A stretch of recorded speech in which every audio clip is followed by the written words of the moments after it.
welcome back to the 8-hour shift, ladies and gentlemen.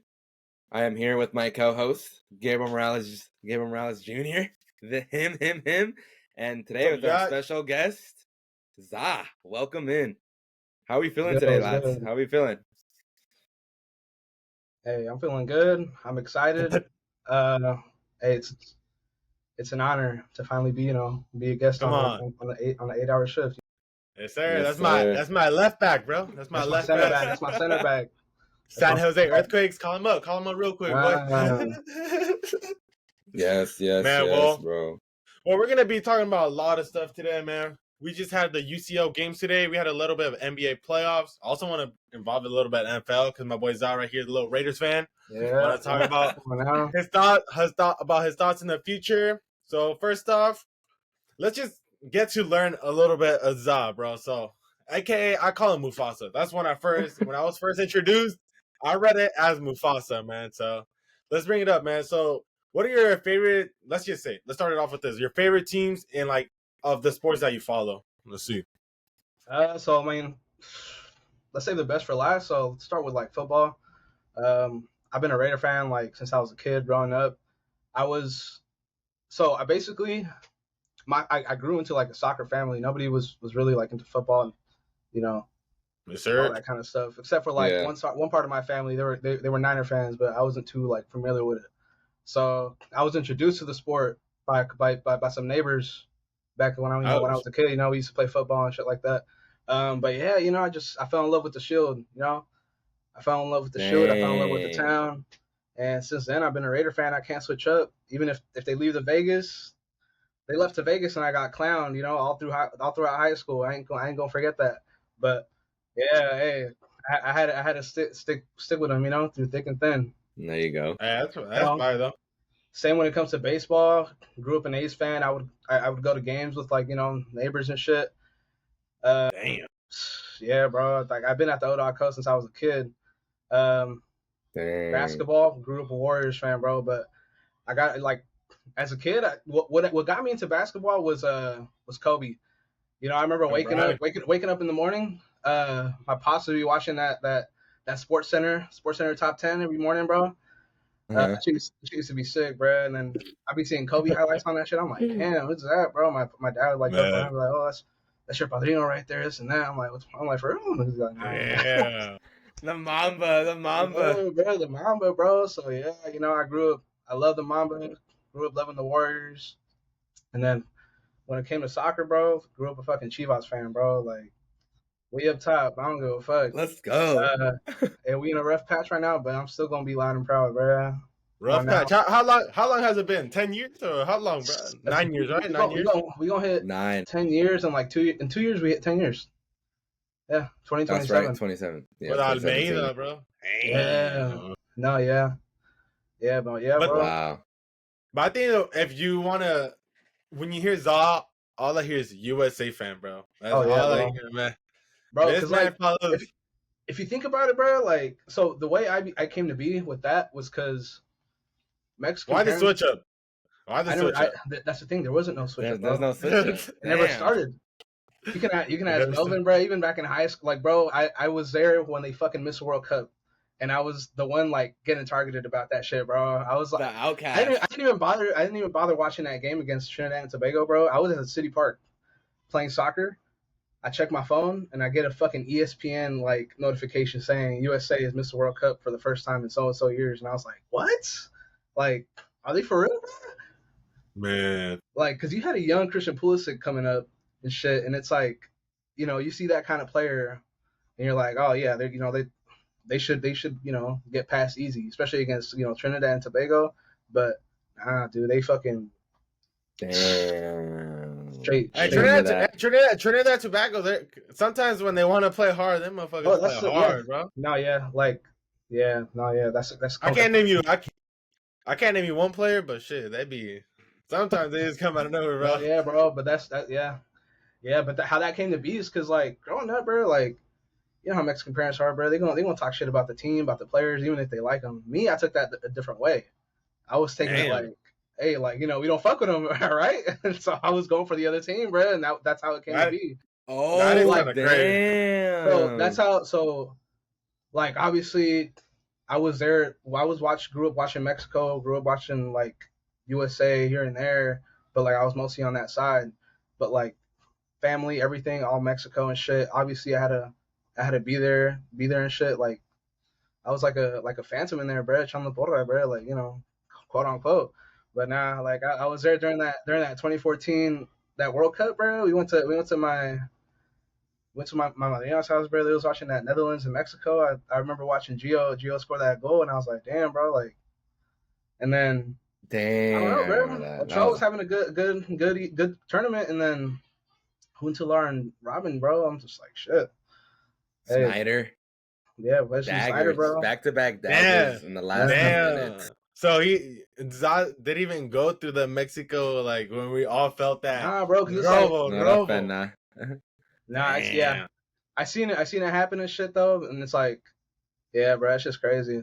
It's crazy. It's crazy how you became a fan, bro, because, like, you were like, oh, wait, these guys are talking smack about Mexico. I'm going to just root against them. And then, like, you just because I thought that was the thing, I didn't know we were going for them. Like, as a kid, they were just talking hella shit. Bro, but it's like, it's hella weird, bro. Going for Chivas, 100% Mexican, and then, U.S. fan, bro. It's like, it don't make sense. But yeah, it is how it is, bro. What can I say? Do I go against my heart or what? You feel me? That's facts. That's facts. But yeah, bro, like, I got respect for him and shit, obviously, bro. Like, it's always bants at the end of the day. But yeah, bro, like, I grew up watching both. And then, especially when it comes to, like, clubs, like, I followed, because as a Chivas fan, bro, I followed Chicharito at Man U. And then he ended up being at Madrid, too, bro. And then, like, shit was dope. So who's your European club? Who's your main European club? I started off as, Man U. No, Madrid. Oh, Madrid. Oh, shit. Yeah. And then I followed Ronaldo at Man U. And then I just kind of, decided to hop on that. And then I'm still on them, bro, like, to be honest. And then Ronaldo copped over to Madrid and shit. So it worked out at the end. Wow. Man, love Man United. Your favorite player was at United at the time, but you supported Real Madrid since before. So you supported Real Madrid before, like, the Ronaldo hype began in United. And then you became a Ronaldo fan. You liked his game. So Ronaldo gets that transfer in 2009 to your favorite team. And then, like that, just kind of continued. Yeah, it was something about Los Blancos, bro, because you look at Madrid, well, as a Chivas fan, bro, Bofo was a fucking idol, bro. You know who looks like exactly, you know who looks exactly like him from afar? Zizou.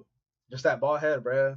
That's what got me. That's what got me, bro. That's what got me. I was like, damn, they got somebody just like tricked. Him. Yeah. You got tricked. You got tricked into thinking that was Zizou, bro. I was like, hey. Bofo, bro. Man, you know what? You know what? I still got memories of, bro. The game Chivas against Man United, bro. I don't even know how I remember. When they opened up the Only Life, that was the Chicharito played a half, one half with Chivas and one half with first half with them, second half with Man U. Yeah, dude, I still remember that. That was crazy. And no, as a Madrid fan, bro, the game I vividly remember was that 5-0 against Barca at the Bernabeu, where Piqué, because Ronaldo was talking shit before that game, bro. Like he was doing what Yamal does now, except we got whooped. Like, I remember Casillas getting fucking, like, just shit on, bro. Because Casillas, you look at him and you see a legend, but it's like that Barca team made him look like, a fucking rookie, bro. I'm like, bro, what the fuck? Yeah, bro. There was that era for Real Madrid where there was, like, no UCLs for so long. No, yeah. There was nothing. But Casillas was, like, the highlight of the team. You know what that reminds me of a little bit? I'm not saying they're the same. Ter Stegen. Like, he's so good, but, like, he just gets shit on and shit on and shit on, and it's like, damn. Yeah. From, like no levantan. From, like, the year after the UCL to, like, now, bro. He's been it the whole time and nothing, bro. Who? Ter Stegen? Yeah, I remember that 2015 season, bro. I thought it was going to be Claudio Bravo as a top guy. Because during that time, correct me if I'm wrong, European teams, they had two world-class keepers. Well, not world-class, but good keepers. One would play like league games, one would play like, domestic cups and all that shit. That's what Madrid was doing, or they tried to do it with Casillas and Diego Lopez. Yeah, Diego Lopez. It just fucked it up. Mourinho, like, I don't know, he set us back a little bit, but it ended up working out, bro. But yeah, Barca did that with Claudio Bravo and Ter Stegen. Yeah, bro, because Claudio Bravo had a good I think it was like a solid fucking World Cup, no?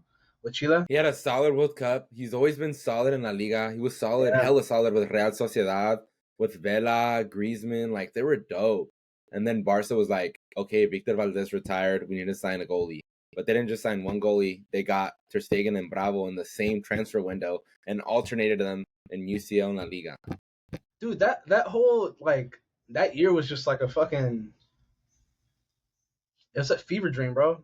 Because like, that same year, Victor Valdez and Sergio Romero went to Man U with De Gea still there.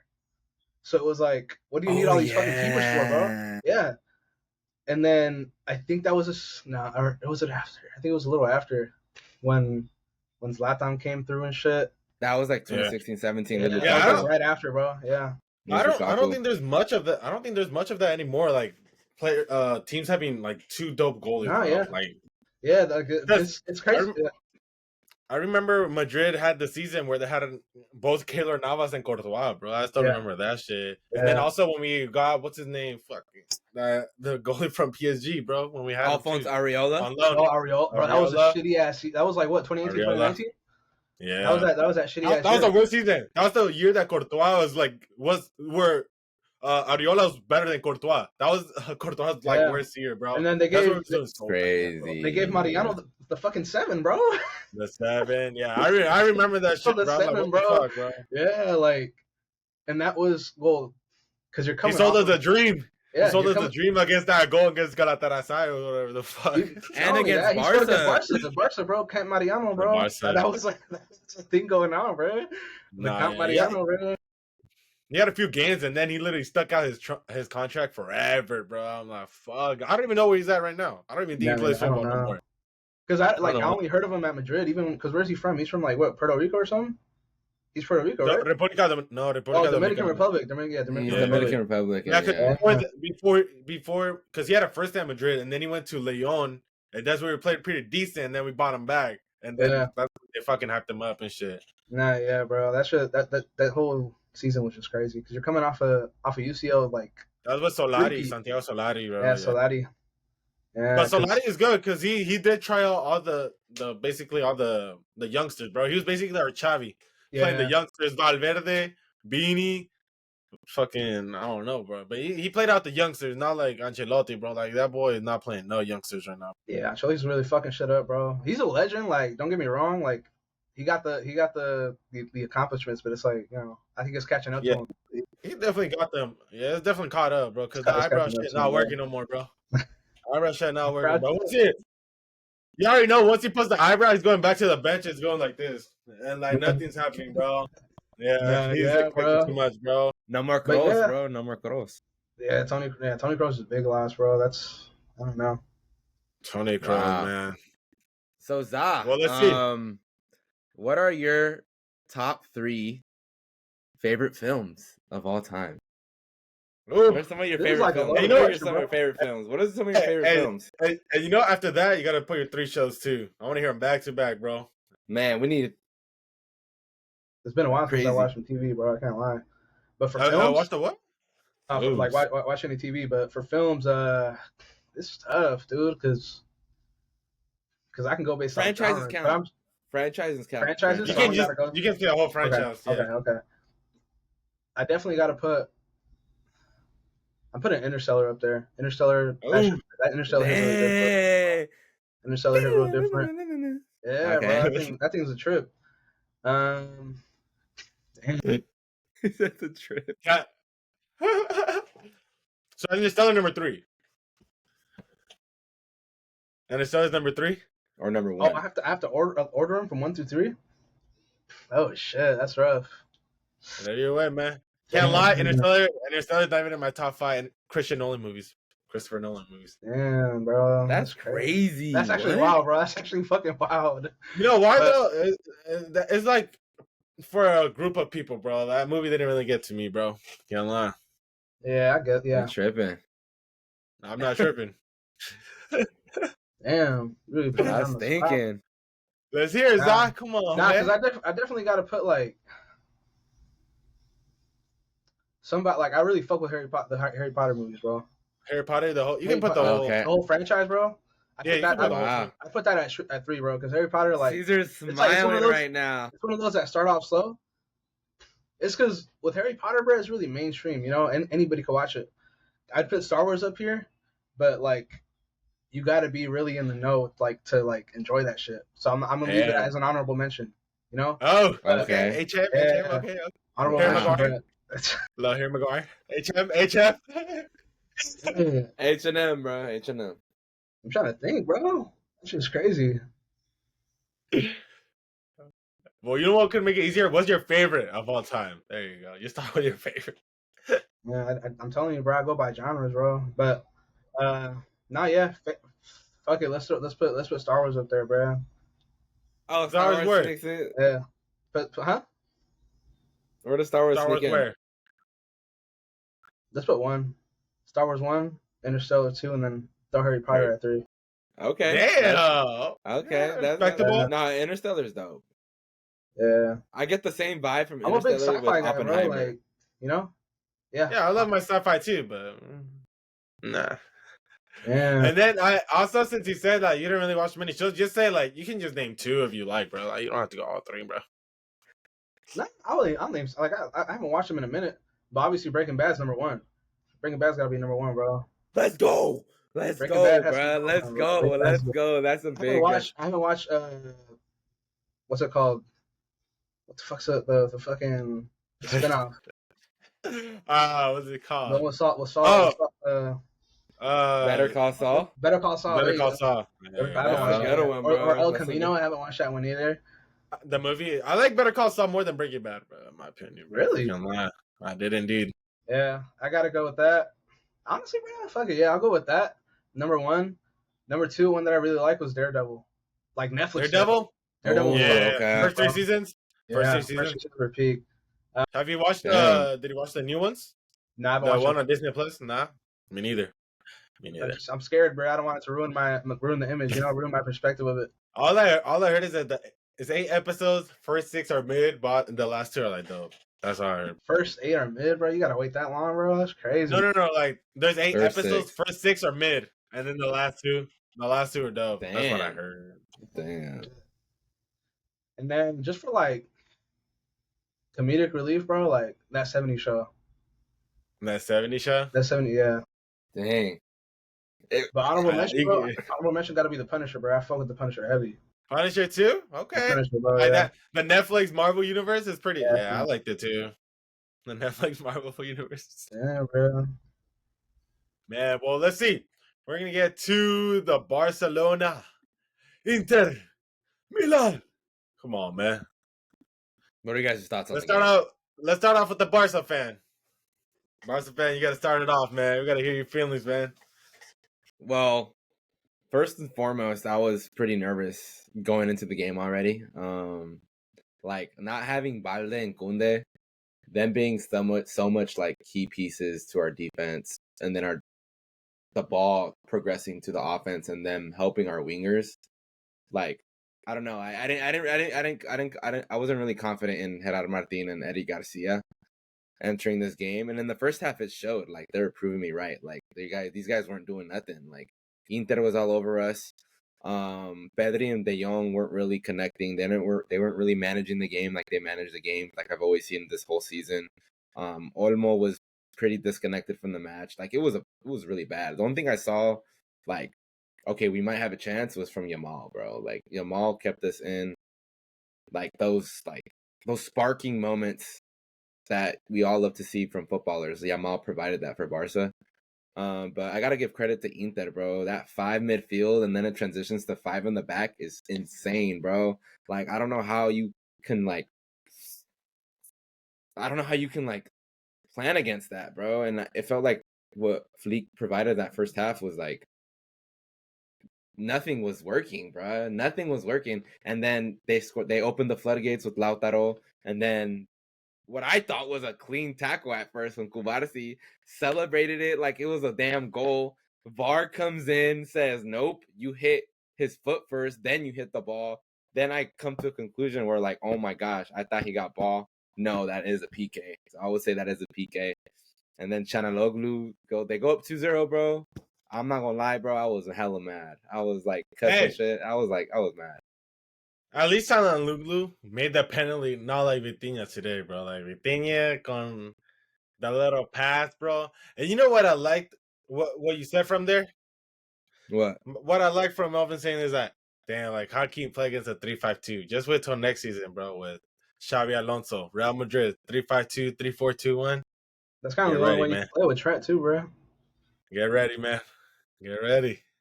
You're going to have to learn to play against that 3-5-2, for real. No, I mean, on, man. It's tough, bro. It's a tough formation. I feel like only, like, limited clubs can, like, really pull it off. Yeah, that's why there's only a few clubs that run it, though. Yeah, you gotta have the right players on that shit, bro. Like you don't see the right players. You don't see like, well, obviously when it comes to Inter, Dumfries and Di Marco are like world class. I'd admit, but yeah, no average, right back, left back, wing back can, has a stamina to do what they do. Has a technique. Yeah. The technical ability to do what they do, bro. Because they're hella good on ball. They can fucking defend. They can attack, and it's like. That shit don't grow on trees, bro. You can't just get that like that, You can't. You're the wingback, Zaw, so you gotta be rating these left backs, bro. Yeah. Yeah, bro. So like that second half, I see the just change. I think Inter too. They got a little bit too comfy. I mean, they did start the second half pretty like fiery, but then we caught them off guard with that Gerard Martin pass to Garcia, which was a fantastic finish. So that kind of like shook Inter a bit, and I think Barca was just pounding them after that. Barca was knocking on the door, which should have been the 2-2 was Jan Sommer's save on that sweat that Martin provided to Garcia. I also want to talk about Jan Sommer being like so crucial to this Inter team and this Inter championship run they got going on. Fantastic keeper. I think Donnarumma is still better, but Jan Sommer, bro, not gonna lie, he's had my eye since the Euros, bro. When he blocked like 2-3 French players in that penalty shootout in the round of 16. Sommer's always been dope, bro. So yeah, I think Sommer has definitely been having those moments since like not even the last years, but like 2 years ago, bro. Ever since he was like swapping teams here and there, like. Everybody knew that he had the potential to have these moments because he's a player of moments. He's not known for being consistent the whole season, but he's known to be good in those important moments. And that's what he was doing today. These two, like the moments he blocked were when they needed him the most, and that's when he did his best, bro. Yeah, and I'm pretty sure, I may be wrong, but I can get fact checked. But I think Jan Sommer has the most saves in a game in the Bundesliga. With like 19 saves or 20 saves in a game, like against Bayern Munich too. So Jan Sommer's been doing this. Jan Sommer's been doing this for a while. So he like neglected Yamal off like 2-3 goals, bro. Like I don't know. Like I gotta give credit to the Inter defense. Acerbi was being like neutralized Ferran, neutralized Lewa. Like it was so annoying, bro. And then he scores that last minute goal on Araujo. I want to talk about Ronald Araujo, but we'll talk about that. We'll get that a little bit later. Before I bash them, but what do you guys think? What do you guys think of the Inter game, bro? What do you guys think of the Barca game? What went wrong? What went right? What were you guys shocked of? Go for it, Zah. Honestly, bro, as a professional, the Yamal hate watcher, he's good, bro. I gotta admit, he's good. He was the only spark that they had on that team, bro. That game, when they went up 2-0, I was like, it's too good to be true, It's not this easy. It'll never be this easy, especially against like a red hot Barca team. So I'm like, that's why I was like, I feel like they'll come back, and they will, and they did. After the Eddie Garcia goal, which one was the second one? That was Olmo. That was Dani Olmo. Obviously, shit, you can sit there and whine and say that Bastoni got all ball when he fouled Yamal on that play, but it's like, hey, the shit happens, bro. That's part of the game. But yeah, once it hit 2-2, I was like. I don't see Inter had zero life. They had no life at all. Like yeah, you had to come out bring out the defibrillators, bro, because they were dead. And then I got really fucking confused, bro, because well, not even confused. When Rafinha scored that 3-2, it felt like the whole pitch just stopped. They just stopped and sat there. Nobody ran to like celebrate or anything. So I was like, what the fuck? Like, you would expect like some crazy shit because it was like the 80 something. What minute was that? 88. Yep. Yeah, and then I was like, yeah, I'd expect motherfuckers to go more crazy than this, bro, because even Barca players are just standing there just like watching. And I was like, what the fuck? So yeah, bro. Like, but overall, I think so, bro. Jan Sommer, it should be the man of the match, bro, because he blocked that sweat, the Yamal curlers, bro. Like, oh my gosh, bro. The Yamal curlers that goes in against any other keeper in that. It goes in against Raya. I don't know if it goes in against fucking Donnarumma, bro. But yeah, bro, those curlers were nice. I don't know, bro. I think like Pedri, like he lacks that like he's good, but I think he lacks that kind of Bellingham like style, bro. Like he needs to add that to his play style, bro. Because Bellingham just, if you watch him play, Bellingham he plays hard as fuck, but it ain't about him. It's about Pedri right now, bro. Because we were comparing him and Barella, bro. And Barella, I seen that motherfucker everywhere. And then Pedri was kind of getting lost in the sauce a bit, you know. He would make a couple bad passes and shit and whatnot. But yeah, bro, like Frankie De Jong, también la cagó bien feo, bro. Like he was just that goal. Kubarsi was solid. I don't think that match rating like it doesn't say enough. Like 5.7 is like kind of like it doesn't show what actually happened in the game. Yeah. And then alongside fucking, I think Inigo did good. Yeah, bro. That's what I was about to bring up. Why would you take out Inigo and bring in Ronald Araujo? That's what confused me. I was like, I seen Ronald Araujo come in, and I'm like, oh, he probably came in for like Eddie Garcia or something. Right. But nah, they took out Inigo, bro, and I was like, what? Like he was literally your best defender the whole time. He's a comandante back there, bro. He's the one keeping them in check. So yeah, once that happened, I was like, what the fuck? Like I said it in the group chat. I was like, Lord Araujo, bro, he just came in. It's over. And then, bro, like, Lord Araujo. Yeah, bro. And then once I see fucking who was it? Because who scored? It was Dumfries? Dumfries scored that, or no? Dumfries fucking assisted that shit to Acerbi, huh? Yeah. Once I seen that, bro. Once I like, I didn't expect that shit to happen, bro. Like, once it hit like the 90th minute, I was like, yeah, it's over, bro. Like, I accepted my fate. And then just out of nowhere, they fucking they come back to life like nothing. I'm like, you don't see that shit happen like often, and that kind of just that's a Champions League night for you, bro. This is easily like top 5 UCL nights all time, bro. Because you don't ever see all time, especially in a semifinal, bro. In a semifinal, and then especially when it comes to like the extra time too, bro. Like the fact that a giant ass log like Duran, bro, like you don't expect him to move like that, bro. And he was fucking over here juking like Ronald Araujo like it was nothing. I'm like, how are you falling for those feints, bro? No, yeah, Duran was nasty though. Yeah, bro. Like, how are you falling for that? And then what's his name? Taremi with just like the calm and composed, just like the layoff to what's his name? To what? That's all he did, bro. That was all his roles. That's all his roles. The game winner. Fratesi. Fratesi. And Fratesi just like he had all the time. Calmly. And shit, bro. He calmly composed, bro. Anybody could fucking just like panic and just shoot that shit like a lo pendejo, bro. But like he was calm and composed, and he just in that bottom corner, and I was like, damn. I didn't think that was gonna happen, bro. I was like, shit, bro. Yeah, I feel like that's the most. Besides the Eric Garcia shot, that Fratesi goal was like the most open shot there was the whole game too, bro. Yeah, it's right there. Like, what's his name? Kubarsi and Araujo tried to get there, but nah, bro. Like, they were not gonna affect this shot at all, bro. Like that Fratesi already had the shot loaded up.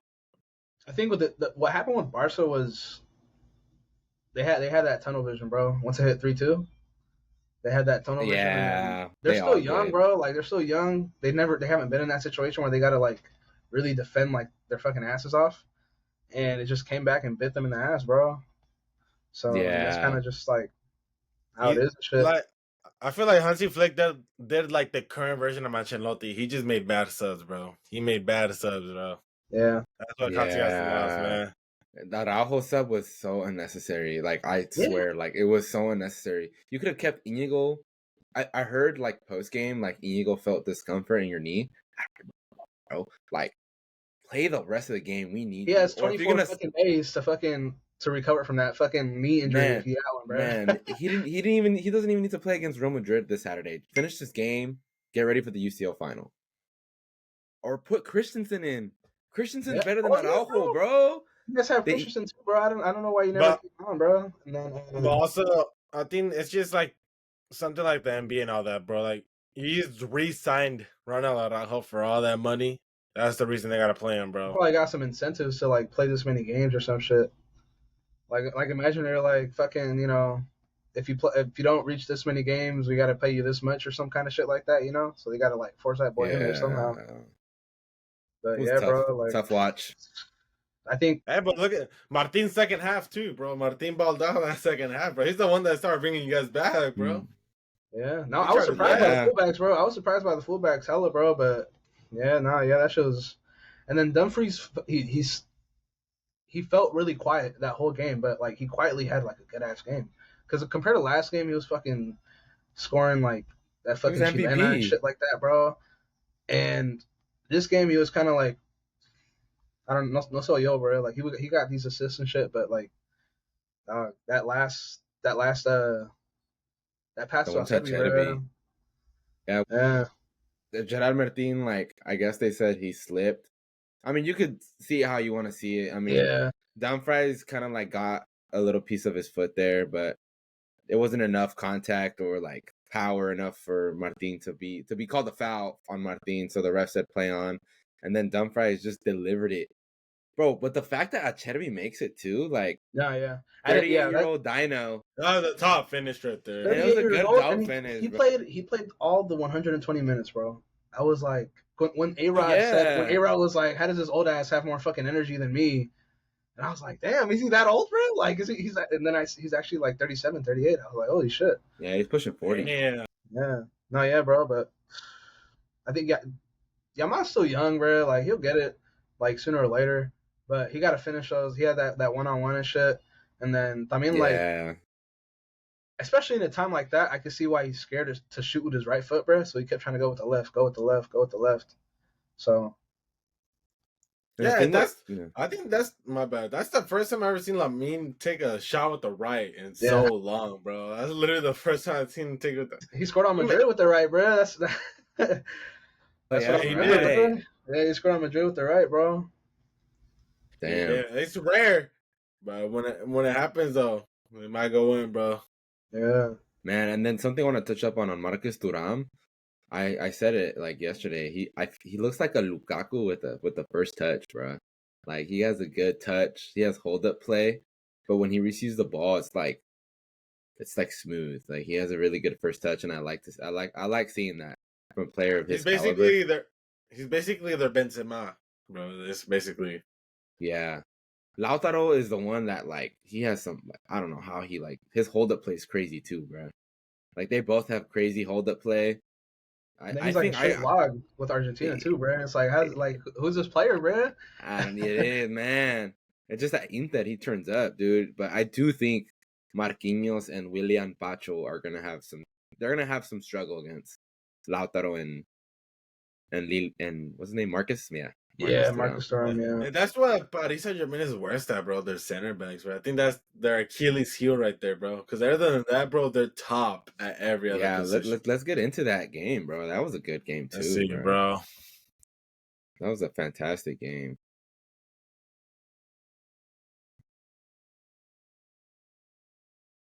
Wow. Arsenal, man. This is the first time we ever got to see Arsenal really struggle this UCL run, bro. I didn't expect them to struggle like at all, bro. Because I was working, so I wasn't able to watch the game, but I was keeping up. Like, they were cooking like the first, you know, for the first few minutes and shit, bro. But I don't know what happened, bro. Like, I think they lack, like, you know, like a true fucking leader up there, bro. Yeah. And the fact that they have Mikel Merino at striker, all their strikers are fucking injured. Havertz, Gabriel Jesus. Yeah. Yeah, bro. It's all bad. And the chances Arsenal had. Sorry. The chances Arsenal had, like, were all disrupted by Donnarumma, bro. Like the Odegaard shot. There was a couple shots they also had. Like Donnarumma was just there. Like there's almost so much you can do to try to score when the goalie's saving all that. And they're like tough shots. Like the Odegaard shot was insane. And Donnarumma stepped up big time. But yeah. What were you saying, Gabe? Yeah, I was gonna. Damn. What was I gonna say? She's spazzing out. Let's keep it going. Like I said, bro, this the first time I've ever seen Arsenal struggle. I mentioned that already, but bro, like seeing, what's it called? Damn, bro, Donnarumma just showed me. Cause look, Summer is like a one of a kind. Like that's the first time I've seen a goalie who's like just 6 foot flat and shorter, like the shorter goalie to like make it out, bro. Cause Donnarumma, Courtois, bro, they're literally like those are, in my opinion, those are the top 2 goalies. You can even put Alisson there, bro. All the current top goalkeepers are like 6'5" and above, bro. I don't remember goalies being like this back in the 2000s or anything, bro. I just feel like these players are hitting. Yeah, these players are just hurting like these growth spurts, bro. I feel like the new era is gonna be like getting these tall ass goalkeepers, bro. It's gonna be crazy, bro. They're setting the standard. They used to bite you in the ass back in the day too, bro. Because like back in the day, tall goalkeeper that I could think of was fucking Pinto, bro, the DJ from Barca. The DJ.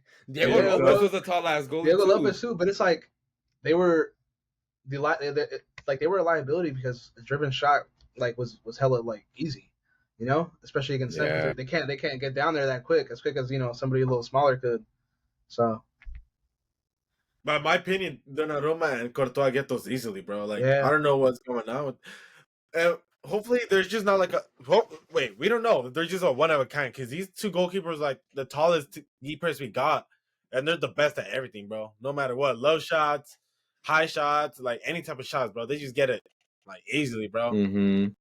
Yeah, bro. I also think with Arsenal, bro, like their defensive depth was just like MIA too, like Calafiori's hurt, Gabriel Magnelis. I forgot. Sorry if I mispronounced that, but Gabriel.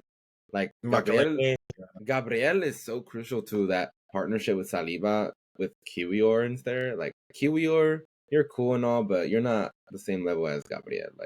Like having Gabriel and Saliba there really help a lot. And then Calafiori, I understand Lewis Skelly. You know, he's kind of like Yamal. He's young. He's dope. He's up and coming, good, bro. In that Madrid, those first 2 years, bro, he was a pain in the fucking ass, bro. I'm like, hey. In the Madrid games, he was playing good, but this game, he was not there, bro. He's losing the ball easily. Yeah, he did recover the ball sometimes, but, bro, he was losing the ball all the time, bro. Even to Barcelona, bro. And this man, like, Lewis Kelly was, like, he's an aggressive player, bro, but he was just losing, bro. Paris had, like, that. Because the first few minutes, I'll give it to Arsenal. Like, the first 10 minutes, I was like, damn, Arsenal are playing good. But in my mind, since yesterday, I still thought in my head, I was like, bro, Paris is gonna win this game, bro. And it showed, bro. Like, look, imagine if Vitinha scored the goal, bro. It would have been like a 3-1 game, bro. That's 4-1 aggregate. Yeah, bro. Like, bro, literally PSG are good. They're good everywhere, bro. They're good everywhere. The only weakness they got, and I've been saying this since we started the pod, they're center backs, bro. All they need is center backs, bro. Like, even Melvin, the first episode, he's talking about how overrated Marquinhos was for the Brazil squad. Yeah. And now you bring Pacho, bro, like some random ass Ecuadorian. I never heard of him before he joined Paris. Man. It was pretty dope. Like a lefty center back. Calafiori did play a few minutes just to get a yellow card. Like, he really even played anything. Bro, Calafiori really fell off though, bro, after the Euros. But he was injured, bro. But even then, like at Arsenal, like he doesn't. I don't know. I don't think a Prem move was for him, bro. I don't think the Prem move was for him, but should have gone to Madrid, bro. That would have been a good signing, bro. He could have gone, bro. And now that with what's his name, Xabi Alonso coming, he could have played that third center back on the left side, bro. Yeah, because they use him as like a fullback. No, they use him at Arsenal. He's a fullback, center back, but Arsenal he plays more left back. Yeah, I see him more as a fullback though, bro. It's like the same with Julian Timber, bro. I don't see him as a fullback. Yeah. Yeah, it's kind of like the Kunde role, bro. That's what I'm saying. He would fit a 3-5-2 with Xabi Alonso, though. Definitely, yeah, bro. So what happened to Declan Rice too, bro? Like the fall off. Because last game he played pretty well. He showed up. He peaked. Yeah, bro. This game, nada, bro. I know. He only had one sled tackle that I seen, and that was damn near almost a penalty, bro. Oh, when he went back from with Due, for Due. I think it was Due or Barcola on that shot where he literally came out of nowhere, just sled tackle, bro, like cleats up and everything. I'm like, damn, bro. If Barcola or if it was what's his name, Due, if they just had their foot slightly more to the ball, bro, that would have been a penalty, bro. That would have been gone for it. Desiree Due. What are your thoughts on this PSG midfield today? Because otra vez hicieron cátedra, bro. Bro, Ruben Neves, bro. Ruben Neves.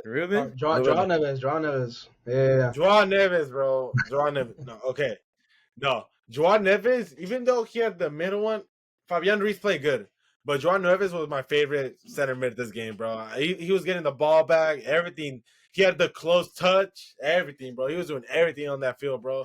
Vitinha, too, he had the dribbles and everything. He just solved that penalty. Fabian Ruiz was definitely good, man.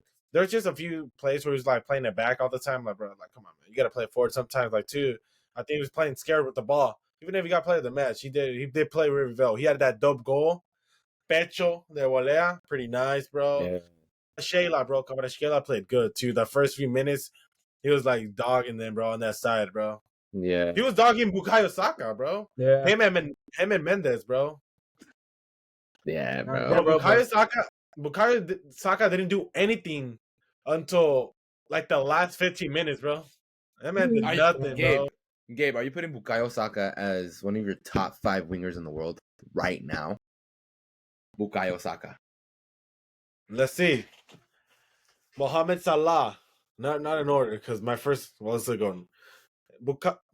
Shit. Okay, no, let's start Salah. He said Salah. All-time wingers. Mo Salah. Lamine Yamal. Ooh. Rafinha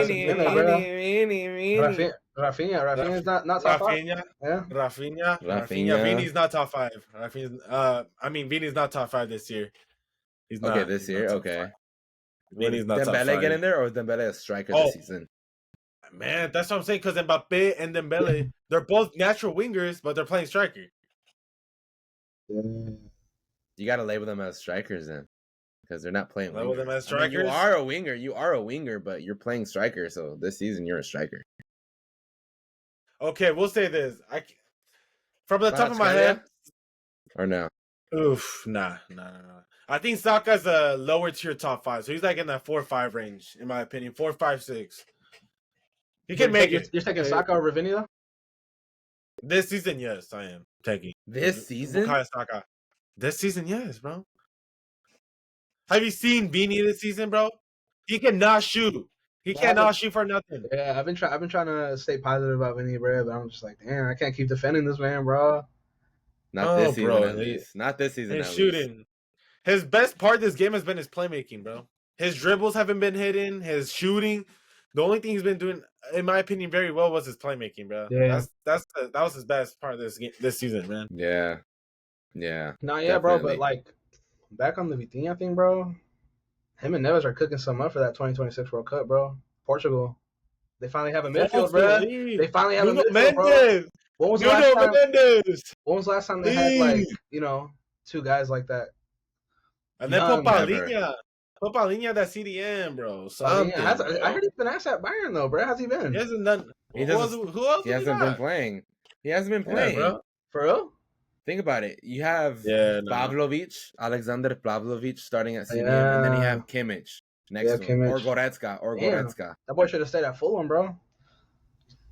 Yeah. You know who I wish was healthy, bro? You know who I wish was healthy? Who won the Euros in 2016? My boy Renato Sanchez, bro. That boy fly.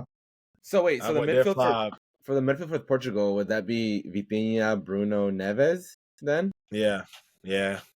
Unless That's pretty good, but I don't like how Bruno Fernandes plays with Ronaldo in the selección, bro. They don't pass the ball to each other at all, bro. They don't like each other on that field, bro. How about wingers? That's an interesting one, bro. Because I'm trying to. I don't throwing Joao Felix anywhere near that team, bro. Joao Felix is just. Yeah, Rafa Leao hasn't done nothing for la selección either, bro. Nor Milan. It's most likely to have to be Pedro Neto. Pedro Neto played good. Yeah. Even the guy from Juventus, bro. Conceição. Yeah. Conceição. He came from Ajax, huh? He's at really? now. No, but he came from Ajax, I think. Yeah. No. Ajax and Porto, yeah. Yeah. Ajax from Porto. Ajax and Porto. Damn. Wait, does Bernardo Silva get back the number 10 and get that right wing spot? Hell no, bro. He's been bad, bro. He's been bad. His time is done. Because I think you can also flex. You can flex Bruno at a wing too, bro. If you find him somebody else in the mid, I'm just saying, bro. Yeah. You can flex. Bruno out. Then.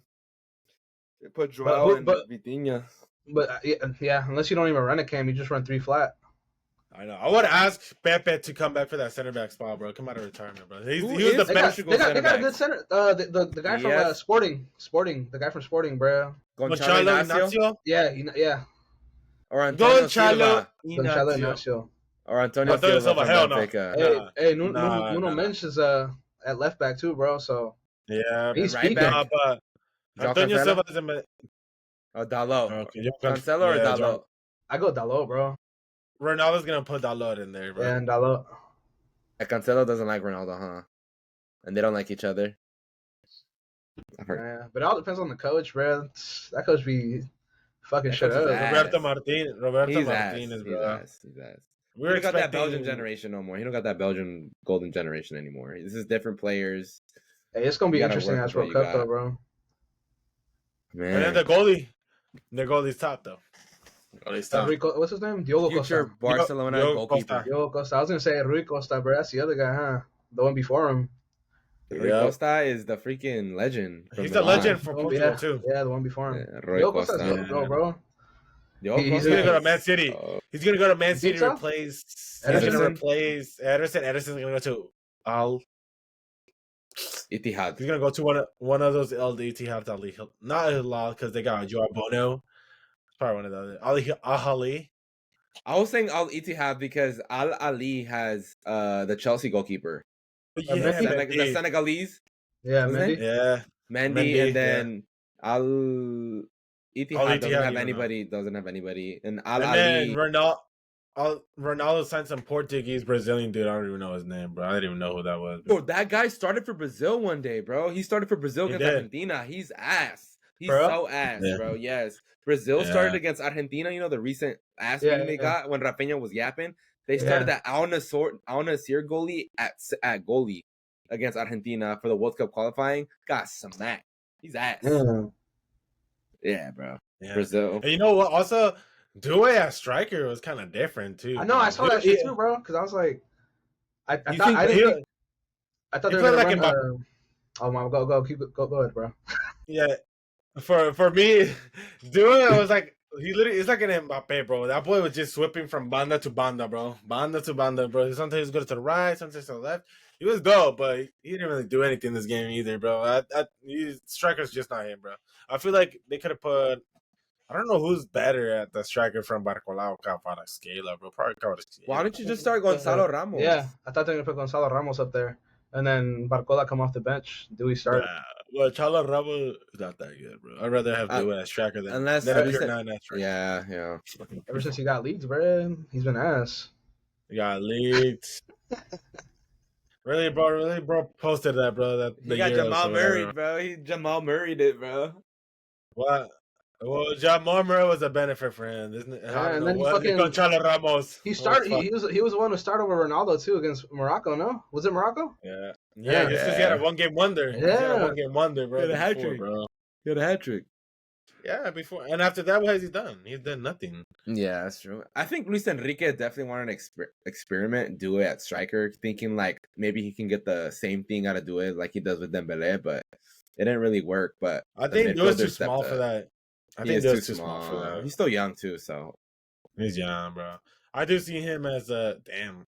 Because I was thinking about him, like, bro, who can play as a right winger for Real Madrid? Because we got out of that Güler, but is he really gonna be there for that right wing spot?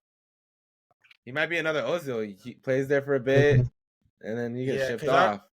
Because it's just out of that Güler's not quick enough to be a winger, but that's his spot. Like he plays that cam in the right side, bro. Like that's where he plays his best. So like if it's either as an 8 or as a 10, I feel like that's where he plays best. I think if with Trent coming in, it'll work out because he doesn't have to stay wide. Trent can just overlap and shit. Yeah, we're gonna talk about Trent later. But before we move on, talking about the final, man, William Saliba come to Madrid. Look at this Arsenal squad, bro. Come on, man. You're not gonna win anything over here, man. You already know, bro. Premier League is gonna go to Liverpool, and then UCL is never gonna Arsenal, bro.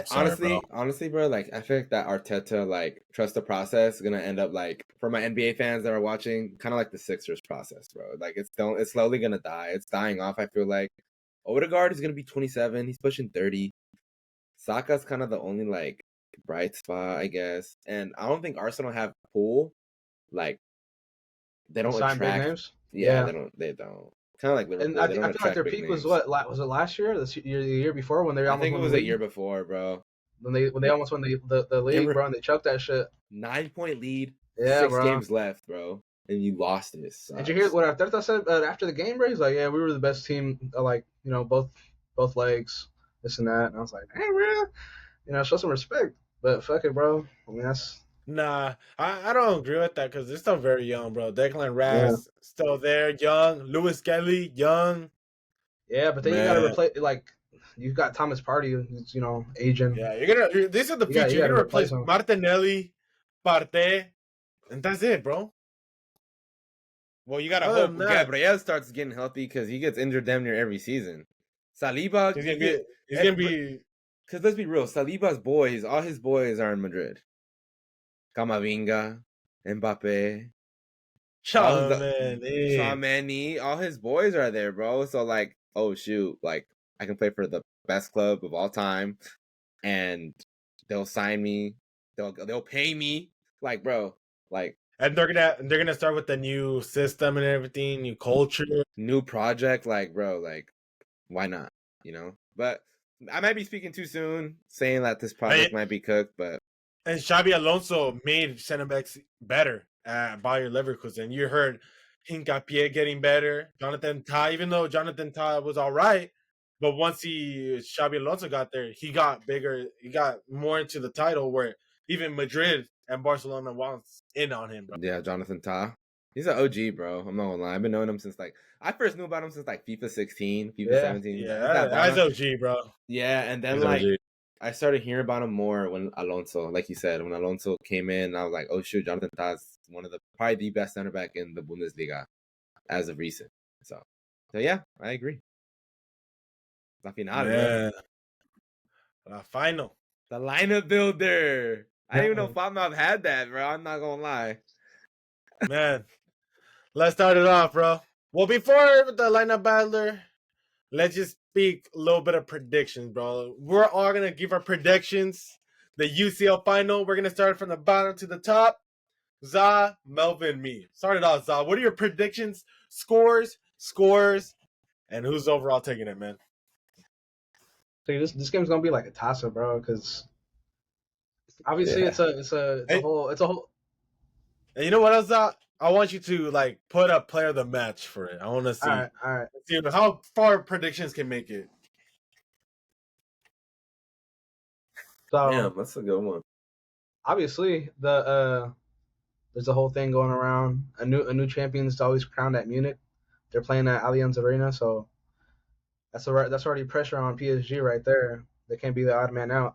But the way Inter did what they did against Barca, they defy the odds, bro. They I don't know, but I don't want this to be a repeat of that Man City Inter that happened, years back.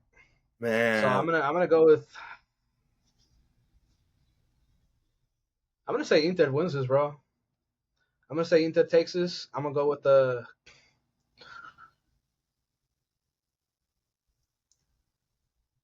fuck it, bro. I'm gonna go 3-2 or 3-1. Ooh, that's a nice one. That's a nice one. I think 3-2 or 3-1. Because when it comes, I think it's gonna be a good matchup, especially with those wingbacks they got going up against like Nunmensch and fucking what's his name, Hakimi.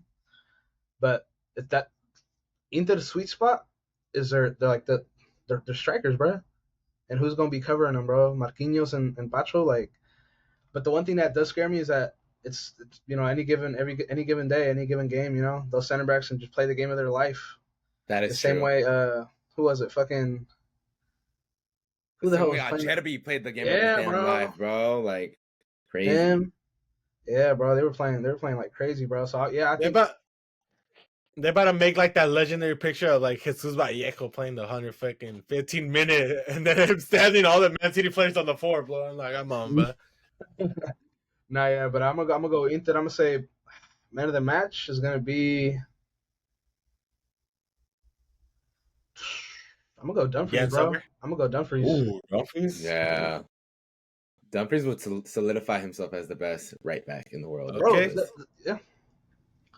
Yeah, bro. Nah, but yeah, I was just gonna off topic, bro, because he's back, like way back. It used to be Dumfries or Dest for the Dutch national team, and now seeing how far Dumfries has gone, I'm like, bro, that blew him out the water. Yeah. Dest was that double nationality, but Dumfries is the one that just kind of erupted. Wow. Okay, so Inter Milan 3-1, player of the match, Denzel Dumfries. Melvin, go for it, man. I truly believe this will be the first game since Liverpool AC Milan in 2005 that a Champions League final goes into the extra time and go to PKs. That is my crazy hot take. I think this game ends 1-1 in the 90th minute with goals from João Neves and a goal from Marcus Thuram. They go 1-1 and they go to extra time. That's hella dead. And they go to PKs and Inter win their 4th Champions League title this year. Hey. And the man of the match goes to no other than their hero from the UCL semifinal, Jan Sommer, as the player of the match.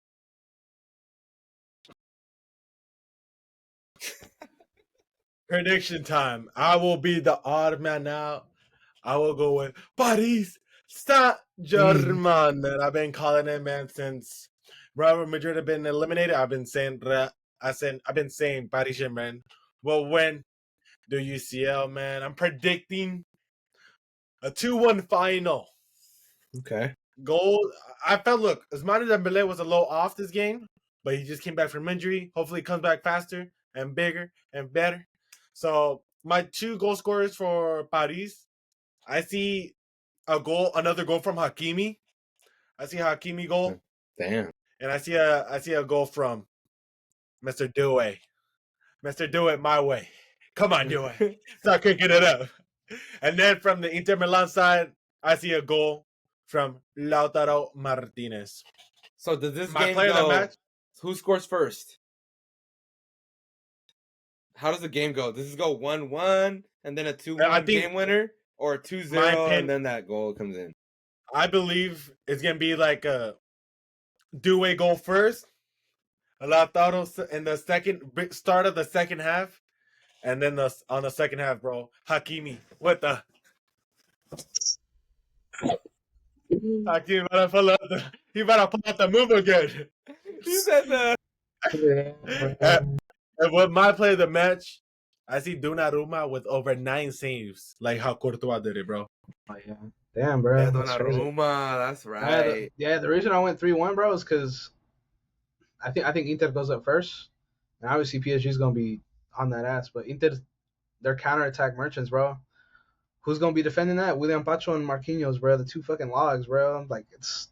You forget. You forget.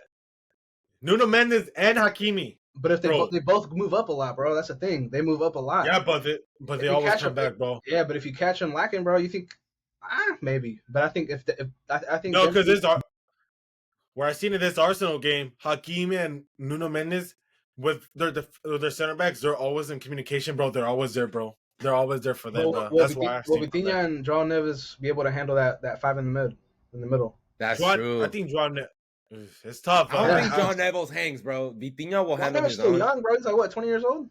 20. He's 20. Joan Neves is a dog, bro. He's a dog, bro, but I don't know, bro. Barella's a fucking dog. Like, we wrote off Mkhitaryan a long time ago when he was on United, and now he's over here fucking... That. United. Dortmund. Bro. Yeah, I'm like, shit. Him and Chango, yeah. Chango, bro. Wasn't he on... he was on Milan, on AC Milan, too, at one point, no? He's a snake. Yeah. Chango played for both. He's a snake. Leverkusen legend, too. Yeah, bro. I seen hella AC Milan fans talking about, oh, yeah, I'm happy for Çalhanoğlu, bro. I'm like, bro, what are you on, bro? What the fuck? I'll be hating on it. I'll be like, Chicote, bro. I don't... made it. Yeah. Come on, bro. Let's see. Get ready. We will be. This is hard, bro. I was thinking it was gonna be pretty easy, man. It's gonna be very tough, bro. Very, very tough, man. Starting off with the goalie, bro. We're gonna keep it with the 4-3-3. I know they play different formations, but we're gonna keep it with the 4-3-3, man. That's good.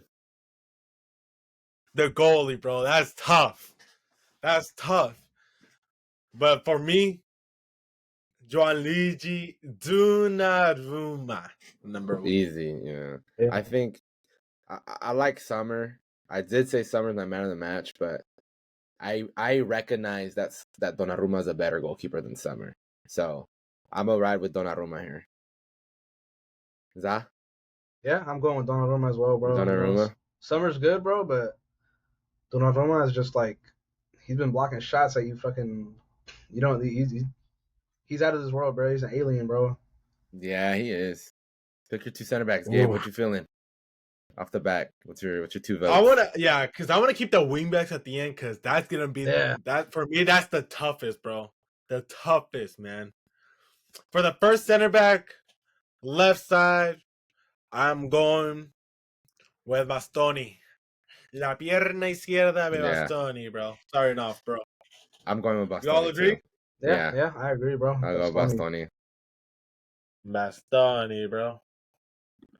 Ooh, that other center back, it can go a different way. So let's start it off with Za, bro. Snake ladder. You choose first, Melvin choose first, and then me choose first, and then we'll keep it going. That's good. Honestly, bro, You put the Dino in there? I gotta put Acerbi in there, bro. The way he handled fucking Barca, bro, like he's handling like performance. It's not like he's handling a fucking cold at like Barca's red hot. Barca's red hot coming off a Copa del Rey win, bro. Acerbi's a 37-year-old man who's like keeping up with these youngsters, bro. Like keeping up with him, bro. So I gotta go in, bro. Marquinhos and Pacho aren't. They're not making the cut, bro. At least in my book. So I gotta go Acerbi right there. I can't switch up now. I can't switch up now. In the first episode, when we did this, was around the same time Argentina played Brazil, and I saw Marquinhos get absolutely destroyed by McAllister and Julian Alvarez. So I'm gonna stick with my claim as Marquinhos is overrated. Give me Acerbi. Give me Acerbi, bro. And I will be following the squad with Acerbi because today, Marquinhos, bro. I seen that boy going like this, bro. That boy flopping. That's how Bukayo Saka scored his goal, bro. Come on, man. Bukayo Saka and Pacho, bro. Y'all sold, bro, for that first goal, bro. It could have been a clean sheet, but the 2 center backs had to sell it, huh? Watch these guys score too, bro. Come on, That's a hard ass. I think this is harder than left back, bro. I'm not gonna lie. Yeah, Melvin started with the right back position. I saw Denzel Dumfries completely dismantle and what I thought was the best team in Europe, Barcelona. But I also see the consistency of Achraf Hakimi in all the various clubs he's been in. Inter Milano. Wait, it's gonna be La Ley del X too. This upcoming late May when they play. He was dope at Dortmund. He had shines of promise at Madrid, didn't get that much PT. And now at PSG, he's always been consistent. We don't hear that much of him because of Ligue 1. I'm going to go with Hakimi here. I'm going to go with Hakimi. I'm going to go with Achraf Hakimi. Even though Dumfries is very consistent right now, and he's in form, but I like Hakimi more than Dumfries. In my opinion, I definitely agree with that take. Give me Achraf Hakimi. Really? Zah, who would you have gone with, Zah? Nah, I would have gone with Dumfries, bro. Really? Dumfries, like. What does Dumfries offer more to you than Hakimi? What's the input there? His attack, bro. The way he attacks off the wing, bro. Like I take Dumfries off the wing, and I think when it comes to defense, it's a toss up. But yeah, bro, I would have gone with Dumfries right there. But I'm not gonna disagree with Hakimi, bro. That man's a fucking dog. Everywhere he's been. And for me, bro, like from watching Hakimi from his first few years at Madrid, bro, he's definitely improved as a defender, bro. Like he's not just a forward focused right back, bro. He's playing. He's running both sides of the field and playing that defense, bro. He's really improved through these years, and in my opinion, he's definitely top 3. Everybody can agree he's top 3, but I think he might be at my number 1 spot for the best right back in the world right now, bro. Even over Koundé, bro. I'm sorry. Yeah, I feel you. It's respectable. I respect it. Well, let's go. Zah started off with the left back. Oh, you know what? I started with the left back. My bad. With the left back spot, we talked about last episode on who we said was the best left back in the world, man. Give me Nuno Mensch at that left back spot, bro. He was locking up Bukayo Saka, bro. He's been locking up everybody, no matter what, bro. He's been locking up everybody. Hopefully, he performs the same, and I believe he will perform the same in the final. I believe what decides this game are gonna be the wingbacks, bro. I really believe that the wingbacks are the most important. But whoever's on fire this match is gonna decide who wins the game on the wingbacks, bro. Dang, that's a good one. Here you go, Zah. Yeah, bro. As much as I like DiMarco, bro, like I gotta go with Nuno Mendes, bro. He's easily been the most informed left back in the world. I argue he's probably the best right now. But yeah, I think Nuno Mendes definitely got to take that spot. The way he's been scoring too, dude. Like he can score, he can defend. Like he's easily the best one out there, bro. So I'm going with him. Yeah, I would go Nuno Mendes as well. No debate. So 3 for 3 for Mendes. I think that Mendes and Donnarumma are the only unanimous, and Bastoni. The unanimous Donnarumma, Mendes, and Acerbi. Beautiful. And Bastoni. Yeah, Bastoni. Yeah, that's those PSG center backs are filthy ass, bro. Yeah. Hakimi was the only one that was not unanimous. Sorry, buddy, you are not Stephen Curry. You're not Steph, bro. Wait, so how are we gonna do the midfielders though? How are we gonna do the midfielders? Like, who are we gonna compare? Like Ruiz and Mkhitaryan, and then Neves. Like, how are we gonna? Or you're just picking from the bunch. Ooh. Well, I think they do play. So João Neves is right sided for sure. Vitinha's the left side. No, Vitinha's the middle. Vitinha's the central. Vitinha's middle. Yeah. And then who's the central midfielder? The left center midfielder is Mkhitaryan. Yeah. Is it Mkhitaryan or Barella? Yeah. No. Barella's on the right. Barella's on the right. Yeah. Yep. And Mkhitaryan's on the left. So Mkhitaryan versus Fabian Ruiz right here. Mkhitaryan or Fabian Ruiz? Shit, man. Who's starting off? Gabe, who's starting off? Zah. Who went first for Nuno? Oh, I went first for Nuno Mendes. Zah. Who are you taking? That's rough. This one's actually like a toss-up, bro. Because I'd argue that these two players, they wouldn't be who they are without who's playing next to them, So, yeah. I mean, I'd probably go with Fabian Ruiz, bro. I'd go with Fabian Ruiz. I think Mkhitaryan is good, but he gets lost in the bunch. You feel me? Like he can have a good game, but you won't hear about him because everybody else is playing hella good. So I'm gonna go with Fabian Ruiz here. Yeah, my bad. I just had a question just to make sure. Zai Emery, he's not a starter, right? No, he doesn't start. He doesn't start. Okay, I just had that in my question, but I was like, bro, I don't remember Fabian Ruiz starting all year. Like he wasn't a consistent starter the whole year. I was trying to think. I'm like, who was starting it? God no. I think I would go with Fabian Ruiz just because of the fact that he has not lost his form since the Euros. Fabian Ruiz has been pretty consistent since that final against England, or that whole tournament. And then he just transitioned it with a manager that also plays like De La Fuente at Spain, Luis Enrique. Plays his strengths. He has his partnership with Vitinha and Joao Neves. So I'm going to go with Fabian Ruiz over Vegetarian any day of the week. Plus, he scored today. So I agree, man. I really like Fabian Ruiz, bro. Ever since the Euros, too. Like, he had a few rumors when he was at Real Betis to go to Madrid. It was him at Dani Ceballos at that Real Betis squad. Damn, you guys got Ceballos instead? Huh? You guys ended up getting Ceballos instead, huh? We got Ceballos instead. But they had a dope midfield, bro. They had a dope midfield. Lo Celso, Ceballos, and Ruiz. They had a little youngin, and they sold them all. Yeah, they were dope, bro. They were dope. But yeah, in my opinion, I believe Fabian Ruiz is just a little bit better than Mkhitaryan. Mkhitaryan's getting a little older, but Mkhitaryan, don't let it go wrong. Mkhitaryan's still good. He still fits that system with Inter, bro. Like, Inter is not about having the best players, but having the best players that fits their system. Mm-hmm. But out of the two, I believe that Fabian Ruiz, I even believe he will have a better match in the final. Fabian Ruiz on the Fatma, bro. Get him in. Ooh, Melvin, center mid. Yeah, or Hakan Çalhanoğlu. All right, so Çalhanoğlu's dope, but Vitinha's been better. Like, I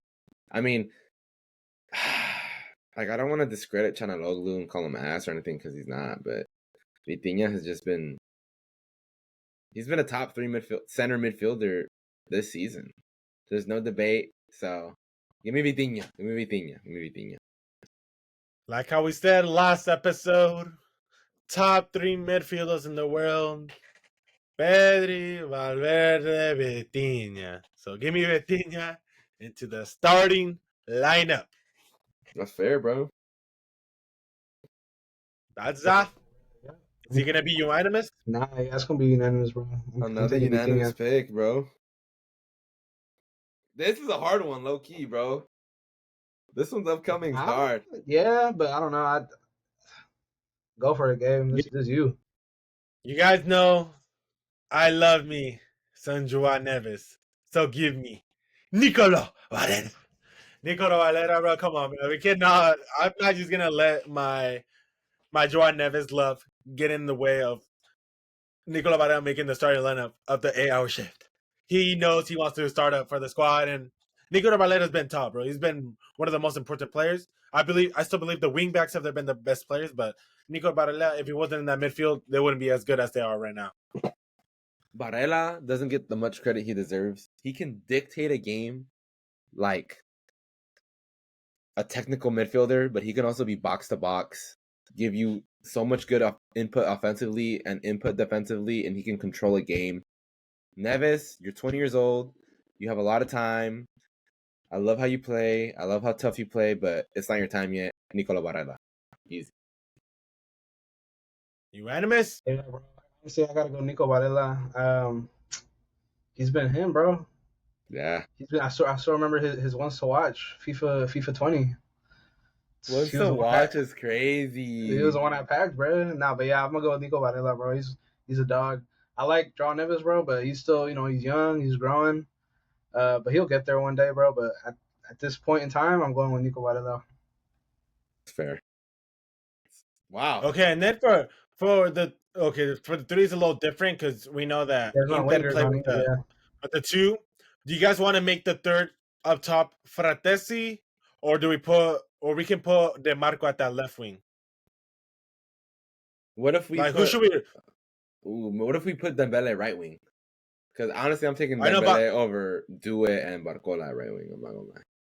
I know, but I'm saying for the Inter side, because Inter only play with 2 offense. That's what I'm saying. Who should we put as the 3rd Inter offensive player? Oh, I guess Fratesi, because Mendes is Di Marco's role too. So Mendes and Di Marco play the same role. So striker Dembélé, right wing Barcola, Doué. I'll go Doué, bro. So no Lautaro, no. No, bro.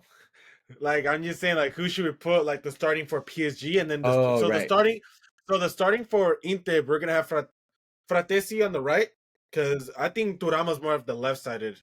In my opinion, he's more of the So Marcos Thuram left wing, Lautaro, Fratesi, and then for the Paris side, it's gonna be Kvaratskhelia, Dembélé, and then either Doué or Barcola. Let's go Doué, bro. Do it, yeah. Let's go Doué. Let's do it. Do it. Okay, so let's start it off with the left-sided side. It's not fair, but let Melvin has. Who started Barella? I started Barella. Start the left-sided, bro. It's not fair. It's not fair at all. Yeah. Is it a clean sweep? Bro. Yeah, it's gonna be a clean sweep. I'm gonna go with Kvaratskhelia, bro. Yeah, I agree. If Thuram was in Lautaro's spot up there, I probably maybe he'd have a chance. But yeah, I'm going with Kvaratskhelia. So Thuram or Kvaratskhelia? I'm going with I'm Kvaratskhelia. Kvaratskhelia? Yeah. I would indeed go Kvaratskhelia, but man, Thuram is so dope, bro. I feel bad. Thuram is so dope. Yeah, it's just not fair. It is not fair at all. Striker is tough, man. Striker. Lautaro, top 3 for Ballon d'Or last year, or Dembélé, who was top 3 for Ballon d'Or this year. Yeah. Who's starting this off? You, Gabe? You starting this off. Yeah. Start it up. I'm going to try to balance it as much as possible, but it's hard to... Look, bro, I love Lautaro Martinez, bro. I love his gameplay. Man, fuck it, man. I'm going to stick with it, bro. Give me Lautaro Martinez over Ousmane Dembélé. Give me Lautaro, bro. I've been backing Lautaro for a minute already, bro, and I like his gameplay, bro. So, give me Lautaro. Give me Lautaro Martinez. Sorry, then, Booze. I don't like you. You're sorry. You betrayed us like an animal. Lautaro. This is way harder, bro. This is not easy, bro. This is not easy at all, man. But I will let Za have the final vote. I'll give it to top 3 and Ousmane Dembélé. Yeah. Za, you got the vote. All right, so between these two, bro, I think I'm gonna have to go with Dembélé. But reason being, bro, I think he could have a good game by himself. You feel me? He doesn't need Kvaratskhelia or Doué to help him out. But with Lautaro, if everyone else not showing up, he's not gonna show up. He can't make shit happen by himself. You feel me? So I'm gonna go with Ousmane Dembélé. And for that right side, Doué or Fratesi. You gotta put that Doué theme song right now, bro. You gotta put the theme song. I'll put the first 3 seconds because I know this will get copyrighted real quick. Come on. Bro, come on, bro. Put that on real quick. Where it at? I can't even find it, bro. I used to have it on my music, bro. You selling, bro, but damn. Wait, who's starting off the right wing? That doesn't even play because it's on blue. Can't hear the it. The right wing song. Anyway.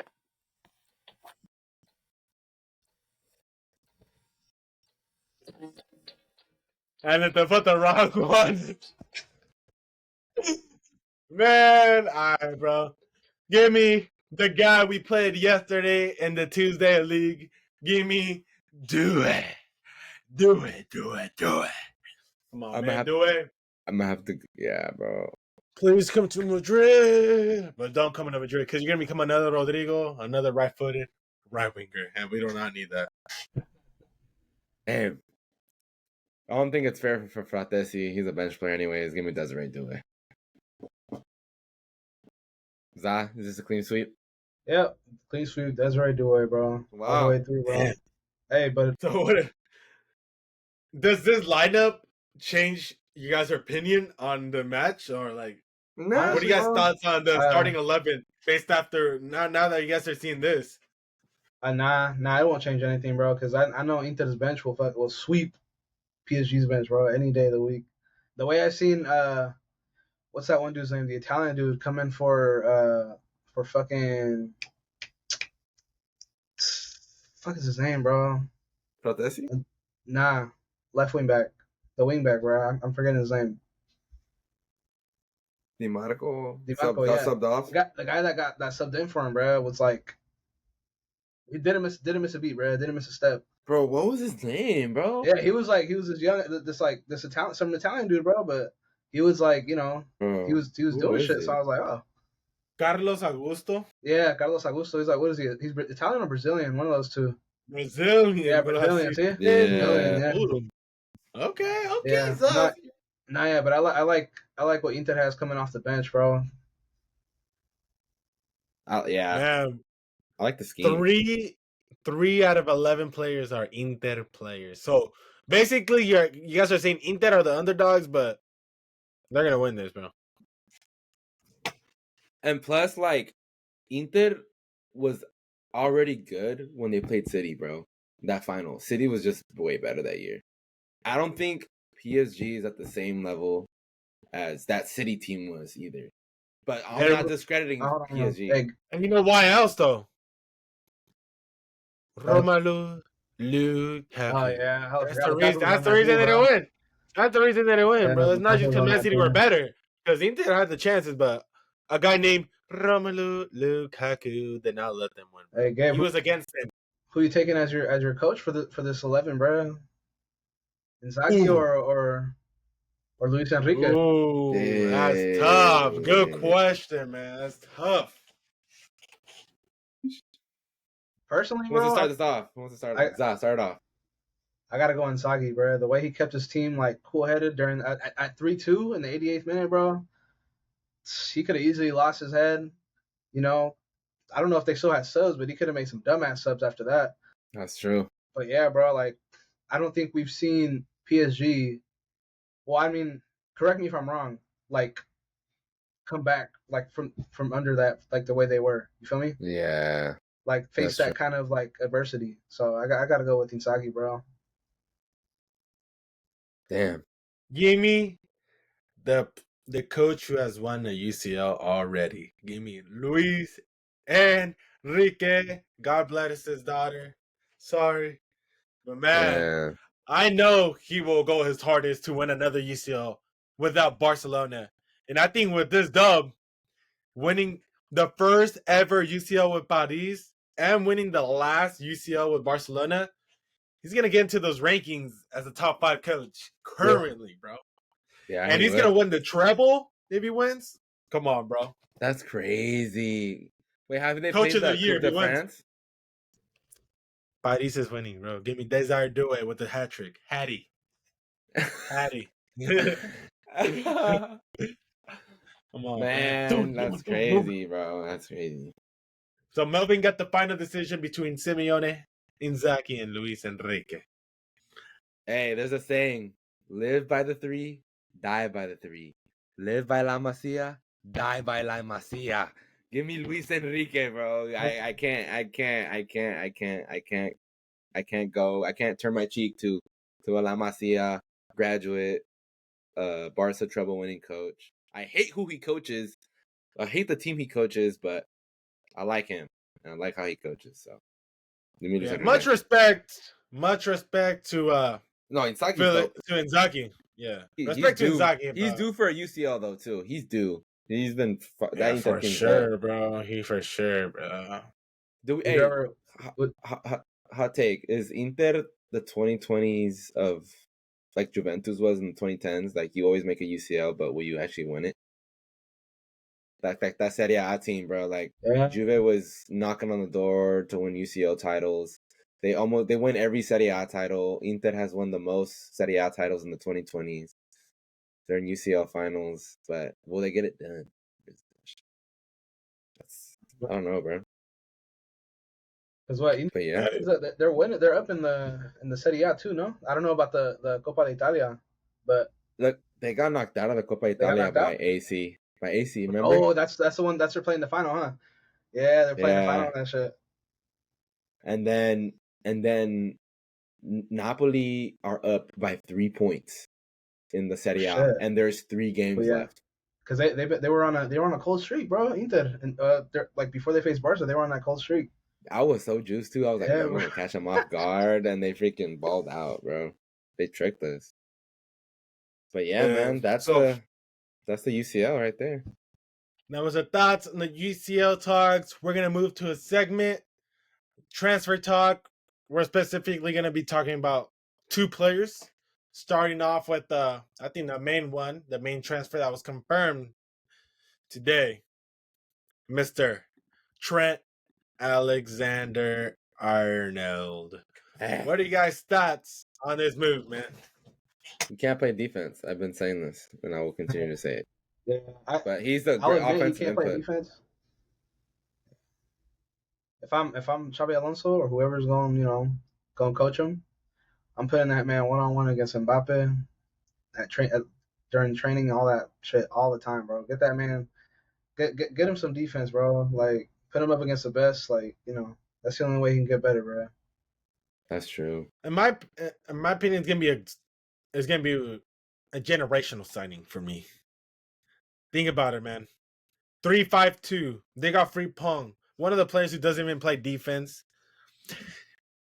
Trent is gonna have either Raul Asensio or Tony Rudiger and Valverde, both on that right side, man. So whenever he loses, bro, Valverde and Tony's always gonna have him there, bro. It's not like in a 4-back formation where you're the only man on that right side and you will have the last 2 there. But instead, if it lets it pass by, Valverde and Tony's right there, bro. So, like, he's still going to have to play defense, but that's not going to be his main concern, bro. His main concern is going to be the 3 in the back, passing it to the right wing back, and he's going to bring the ball forward, and you already know what he's special at, man. Yeah. Either the long ball forward, diagonal, short passes here and there, bro. Bro, all Real Madrid need like that special day, bro. I feel like another signing that Madrid needs is not Florian Wirtz, because I think Jude is gonna be is that cam, bro. He's the cam. He can play that 8 spot, and I wouldn't be mad if we get like a pure 10, because Jude is a player who plays a 6, 8, and 10, so he plays everywhere. But we can get a pure 10, I'm fine with that. But I feel like a player that would really fit us, bro, is, even though he's not someone that people talk about, but Enzo Fernandez, bro. I feel Enzo Fernandez would be actually pretty decent on a team like this. Or, like, he would be not as good as Toni Kroos, but he would be that Toni Kroos. Like, he's going to be that dimer. He's going to be passing the ball sideways, here and there, going forward, going back. Yeah. I feel like we need a player like that, because the players we got is either Camavinga, but Camavinga, he's a progressive dribbler, but he's not going to be passing the ball progressively forward and back. And then we got Tchouaméni, who's just like, he's like a last man, bro. I feel like we need that pure 8, like an Enzo Fernandez would fit in, bro. I really believe. But Trent Alexander-Arnold, I think he's perfect with Xabi Alonso, and I believe Xabi Alonso will make him great, bro. You already seen what Xabi Alonso done with Grimaldo and Frimpong. Just imagine when he has someone like Trent Alexander-Arnold, and offensively, he's top, bro. Even better than Frimpong, bro. Just imagine his passing. We're gonna have 2 dope crossers on the corners out of that Guler and Trent, bro. Tchouaméni is gonna be a heyday, bro. You already know he be scoring those headers, bro. Just wait, bro. And bro, this whole season, what we've been worse at, it's been our set pieces, bro. Yeah. Now we're gonna have Trent, one who can score free kicks, long free kick, bro, from the sidelines, corners, bro. I'm telling you, bro, he's gonna be a dope signing. He's gonna be a signing that Madrid fans are gonna remember for a long time, bro. And he's gonna get that starting spot with England, bro, for sure, locked. Who else is he battling with England at right back? Post ACL, Dani Carvajal, 33 years old, 40 stamina. 40 stamina. I think his question was for England. Oh no, for England. He said England, not Real Madrid. England? It ain't Reece James, bro. Reece James, he ain't like that. Nah, but for Madrid, bro, I like that. Reece James lost his knee. But look, I mean, I already know, like, how I explained it to the fans out there. You guys gonna love Trent Alexander-Arnold for the next 5 years. Come on, man. Yeah, I think he signed a 5. He signed a 5? From other sources, he signed a 6-year. But from Ratio, it said a 5-year. But The Athletic, which is also very reliable, they said a 6-year.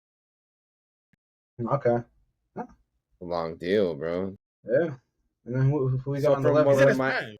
So from my understanding, with the 3-5-2 at Madrid, you would want someone like Enzo to play the Granit Xhaka role for Leverkusen Alonso, you know what I mean? The Robert Andrich role would be Valverde, and then the Cam role would be Jude, like with Verts. Yeah. The 3-5-2. And then the wing. Wait, so what happens with Vinny? Vinny and Mbappe are the strikers? Yeah, Vinny gets sold. Vinny. Who's the left wing back? No, he's not going to get sold. Vinny not going to be no left wing back. Fran Garcia, bro. I think that's a signing that we have to do, bro, because we have no wing backs, and I wouldn't put Camavinga de Carrilero on the left side, bro. I wouldn't do that, bro. I wouldn't do that to him, bro. He's just gonna ruin his career if he does that, bro. Like, he's a good left back, but I don't think he's gonna be a player that's gonna be coming back and forth offensively and defensively like that. He'll be like Marcelo, bro. I think Xabi Alonso is gonna have to buy a left back, either Miguel Gutierrez, that guy from Bournemouth, or even Alvaro Fernandez, bro. Where there's a lot of room. Zazlike, or even Anthony Robinson. Hey, bro. He's a good shout at the wing back. Isn't Anthony Robinson pushing 30, or how old is he? He's like 26. He's like 26. I think it's like 28, bro. Can't lie. Anthony Robinson. Oh yeah, not yet, bro. But I think if you want to start, Ferland Mendy got to go, bro. Ferland Mendy got to go. Ferland is out. Fran Garcia. Fran Garcia, bro. One season. That's all you need, bro. He's ass. 2 seasons. 2 seasons is all you got, bro. He's out. Jesus Vallejo is out. Lucas Vasquez finally, bro. Oh my god, that. So are you running Tchouaméni as one of the 3 backs with Rudiger and yeah, Raul Asensio, bro. But if you get I would take Dean. Yeah, Dean Houston. If I could, I'd take Dean Houston or even Saliba. But I literally, in my dream, dreamed about it. Xabi Alonso, please do it for me, bro. What? Dean Houston. What? Are you serious right now, bro? You dreamed about it? I dreamed about it. Dean Houston on that left center back, Tony Rudiger, Raul Asensio. But I'll replace Raul Asensio for Williams. Gabe, hit the Dean Houston celebration in his pants right now, bro. Hit the Dean Houston when he be on his fans, bro. I'm gonna do the Arda Güler, bro. But you wanna do the Dean Houston, bro? Look at the Dean Houston. But we're gonna hit the Arda Güler. Oh my god! Guess what? When he's getting just imagine Dean Houston, 6'5" in the corner, going like this, bro. And then you see Trent and Jude all going like this, bro.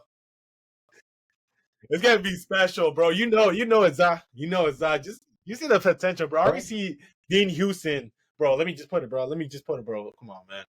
Hold on, let me just trade Ronald Araujo to Bournemouth for Dean Houston, bro, and we'll call it a day, bro. Come on, man. Let me see the jersey swap. Come on, bro. That looks special right there, bro. Come on. You guys do need center backs. And I think the one thing that worries me, bro, is Mbappe and Vinny at top, bro. Because if you got Trent crossing, bro, none of them are gonna header the ball. That's the one thing they fucking suck at. Both of them. It's headering the ball, bro. Yeah, a striker. Who was Trent assisting all those years? Sadio Mane, Diogo Jota, Mo Salah, Cody Gakpo, all wingers, bro. Yeah, all wingers. That's the one thing that Mbappe lacks, bro, is that header. Yeah, you can't header. I feel like Rodrigo's a better header than all of them.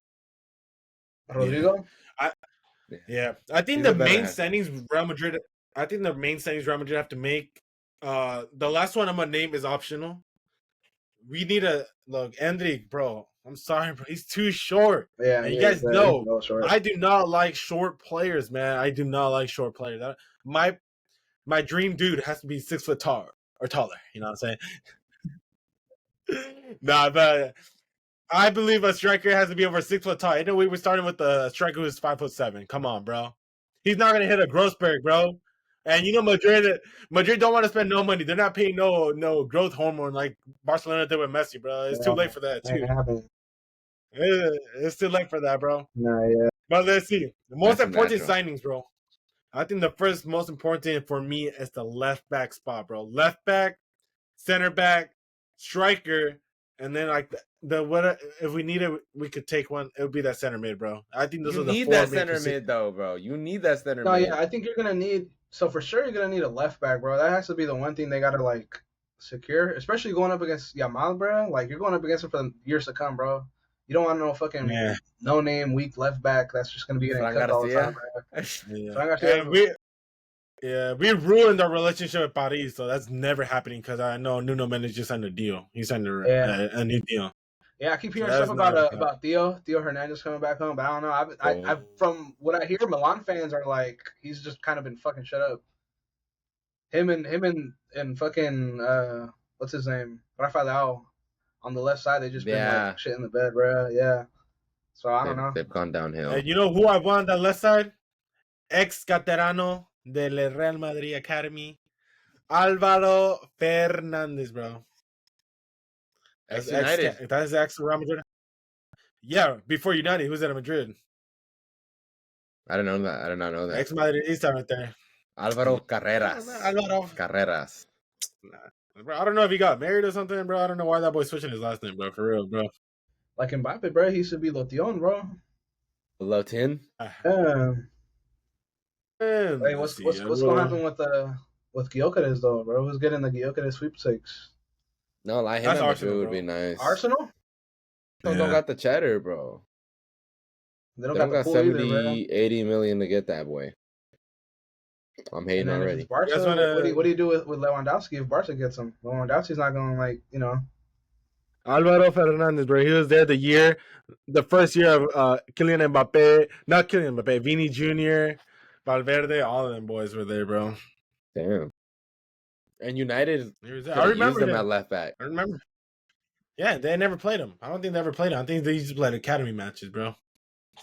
Za, how are you feeling for tomorrow's UEFA Europa League with your United? Oh yeah, no fire. I think we got it against Atleti, and then we're playing we're playing at third. Nah, you're playing home, Old Trafford. We're playing home, yeah, Old Trafford. No, we got it, bro. I think we got it. Who do you want to play in the final? Not Spurs, bro. They got our number.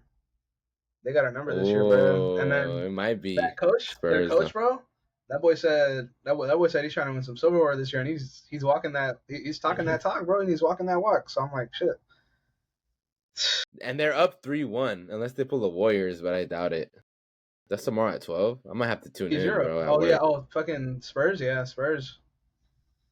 Yeah, it's gonna be interesting, bro. I thought Lazio. Yeah, I was hoping Lazio was going up against them, bro, but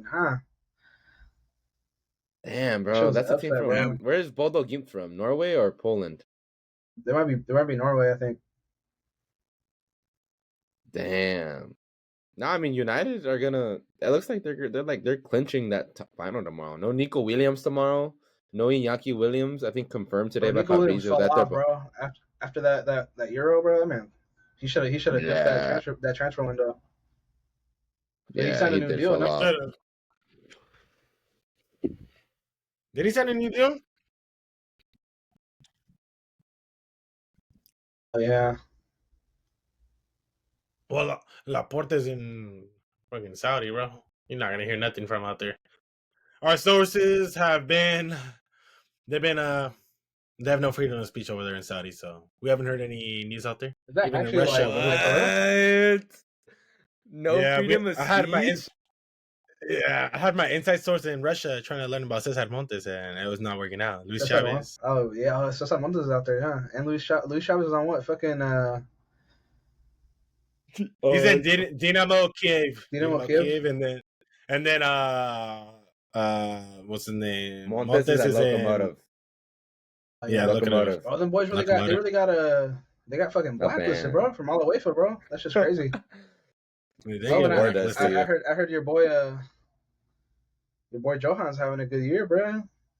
Hey, Juventus is calling, bro. I heard they're calling Genoa, Juve. So I would be happily to pair him up with Bremer. I wouldn't mind that. Hopefully, bro. Johan Vasquez, I love Johan Vasquez, bro. Hopefully he gets a big move. He deserves it, bro. In my opinion, he's the best Mexican player we have right now. Yeah. He's the most consistent. He's the most consistent. He's the best for me. Quiet. This one's been hella quiet. Edson's been quiet. Edson's been quiet the whole year. Raul's been real quiet since the Gold Cup. He's been good though. He was doing. He was doing solid with Fulham though. He's like the top scorer and the top Mexican scorer in the Prem. Yeah, he's doing solid, but Johan Vasquez is doing it week in, week out. Yeah, week in, week out, bro. Like, come on, bro. Yeah. Next up, the region for Mr.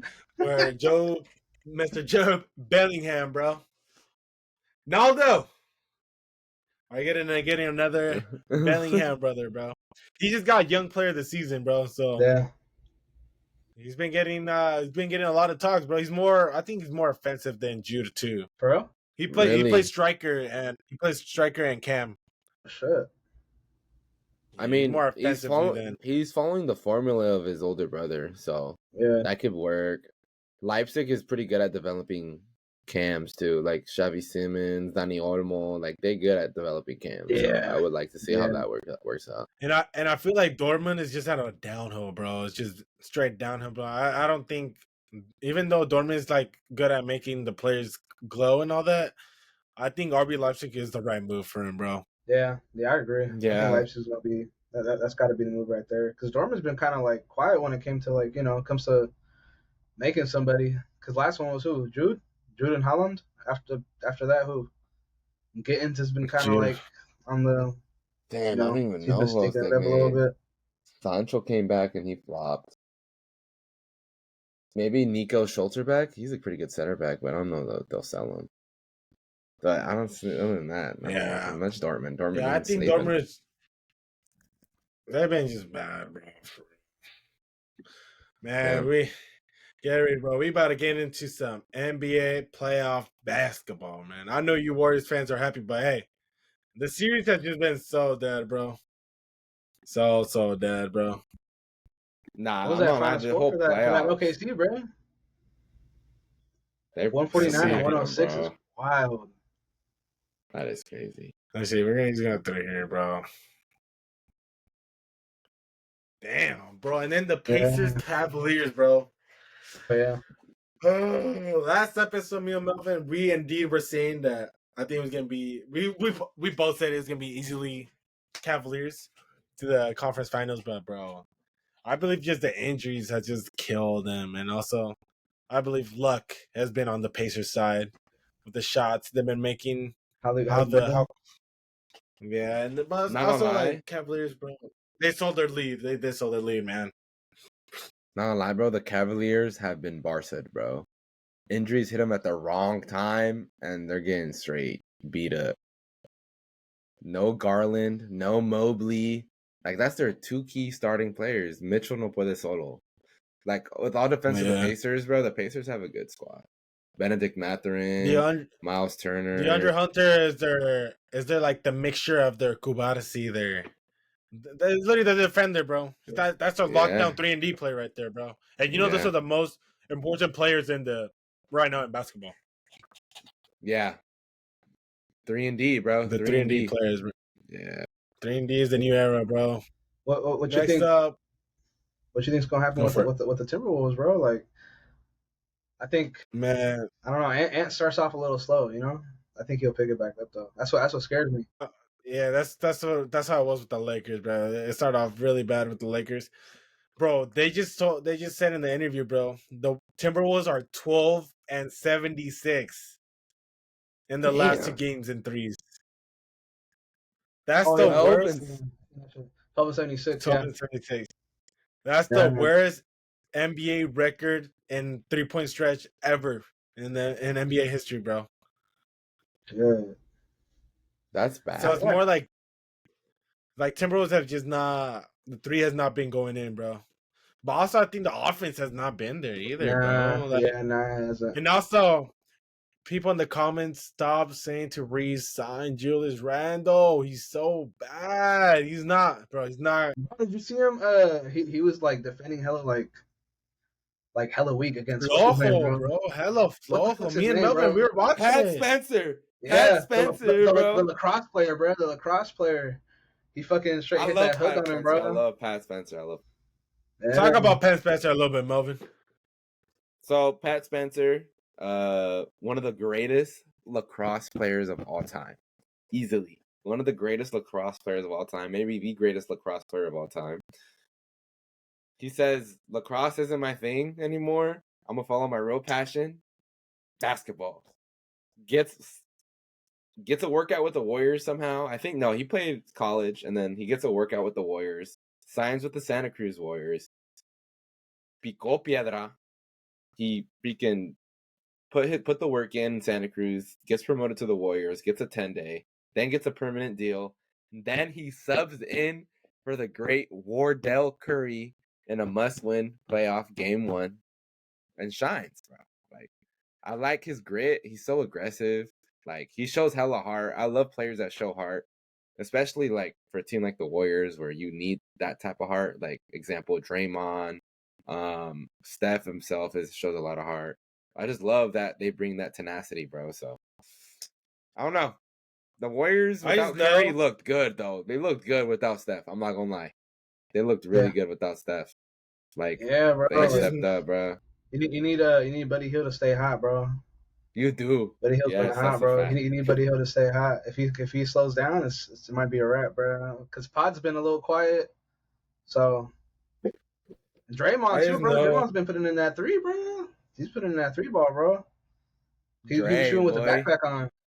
Draymond's reminding me of those early years of that near treble of you guys, bro. Like where he was actually hitting threes, bro.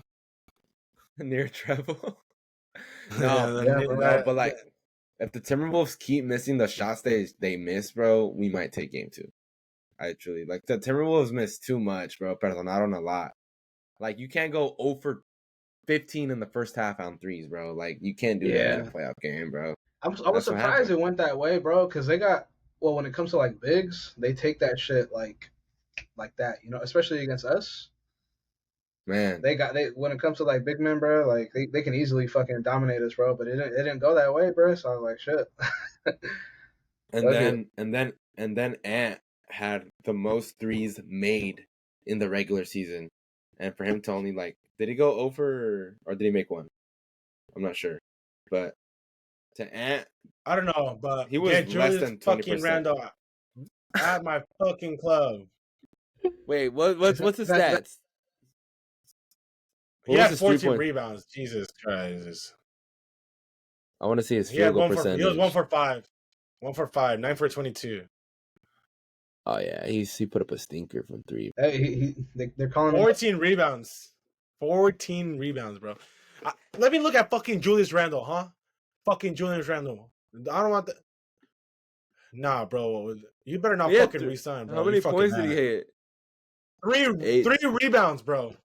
3 rebounds. 6'9", 3 rebounds, bro. Yeah. 3 rebounds, bro. 0 for 3, 4 for 11. Is that top 3 worst trades ever, bro? Or what? For Julius Randle? Well, it's not about who we got for the player. It's just because we would not be able to re-sign any of these players at Cat State, bro. Like Julius, Nas Reed wouldn't re-sign. Nikhil Alexander-Walker wouldn't be re-signed. Like we wouldn't be able to get any of these key pieces, and I feel like we need these key pieces more than a Cat. Yeah, I feel like we can get something better in the offseason if we trade Julius Randle, bro. Get Julius Randle out this club, bro. I'm waiting for the NBA draft. Give me a 6'6" guard from Colorado State. I forgot his name, but that boy, a 6'6" point guard. I like how you mentioned Nikhil Alexander-Walker with a whopping 0 points, 0 assists, and 0 rebounds, bro. What happened there? Yeah, bro. Everybody, I'm not gonna be mentioning just names because everybody had an off game, bro. Everybody had an off game. I think he's just a salado, bro. Like he could play good all year, and then come playoff time, he just gets cooked. I think he's also against his kryptonite, bro. Draymond is so fun to have on your team, bro. In my opinion, the two starting players that need to leave the Timberwolves are Rudy Gobert and Julius Randle. Our 2 big men. What we're best known for are our downfall, bro. Like these are not good. They're not good players in the playoffs, and even in the regular season, they're decent, bro. At best, like Julius Randle were slow. Yes, we had that 11-0 game streak where we had it with Julius Randle, but that's more because of Anthony Edwards and like more because we played as a team. It's not just because of Julius Randle's greatness. Julius Randle, get him out of here. Yeah, bro. They're calling Ant the Legend Killer, bro. He took down KD, and he took down LeBron. Julius Randle. Salaries? Julius Randle getting paid. He's getting paid $30 million. $33 million. $33 million this year, bro. He's taking $33 million. He's getting paid more than Draymond. Draymond getting like 24 or something like that, bro. Yeah, I'm not lying. I understand how Real Madrid fans feel watching Pepe and Ramos all those years, bro. I get to finally experience that with Draymond Green, bro. Draymond's so scrappy, bro. Draymond stepped it up, bro, because like not too long ago he was just fucking up. Like he was just ass, bro. He was just like after the whole dynasty thing, like he was just like bad, bro. Like he was one of the guys who were like, oh, you know, one of those bajas, bro, for the upcoming season. And then we kept him, and he's been balling, bro. He stepped it up. He's being that leader, you know, that we need him to be. So yeah. This Draymond hasn't been this good since our championship run against the Celtics. No, bro.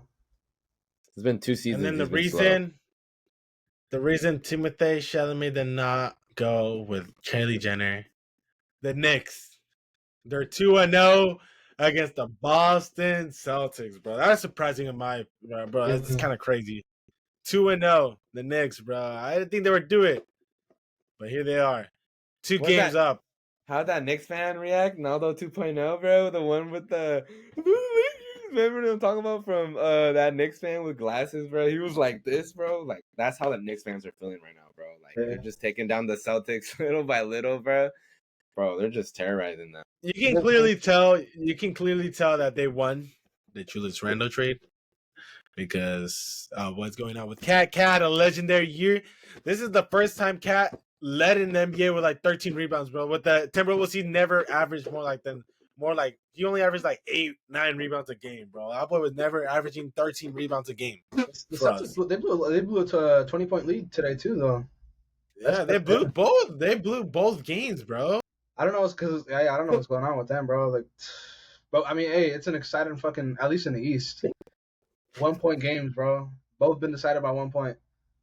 That's just and then we seen Tyrese Halliburton, bro, showing that he's not overrated. Yeah, I thought shit was gonna go like. I thought shit was gonna go. He said bro, because they fucking. He said he always wanted to do that, bro. Yeah, bro. Because they fucking they suspended his dad or something from like showing up to games because he got in like an altercation with who was it, bro? It was Giannis Antetokounmpo. Giannis. Yeah, bro, that's crazy. Still balling, bro.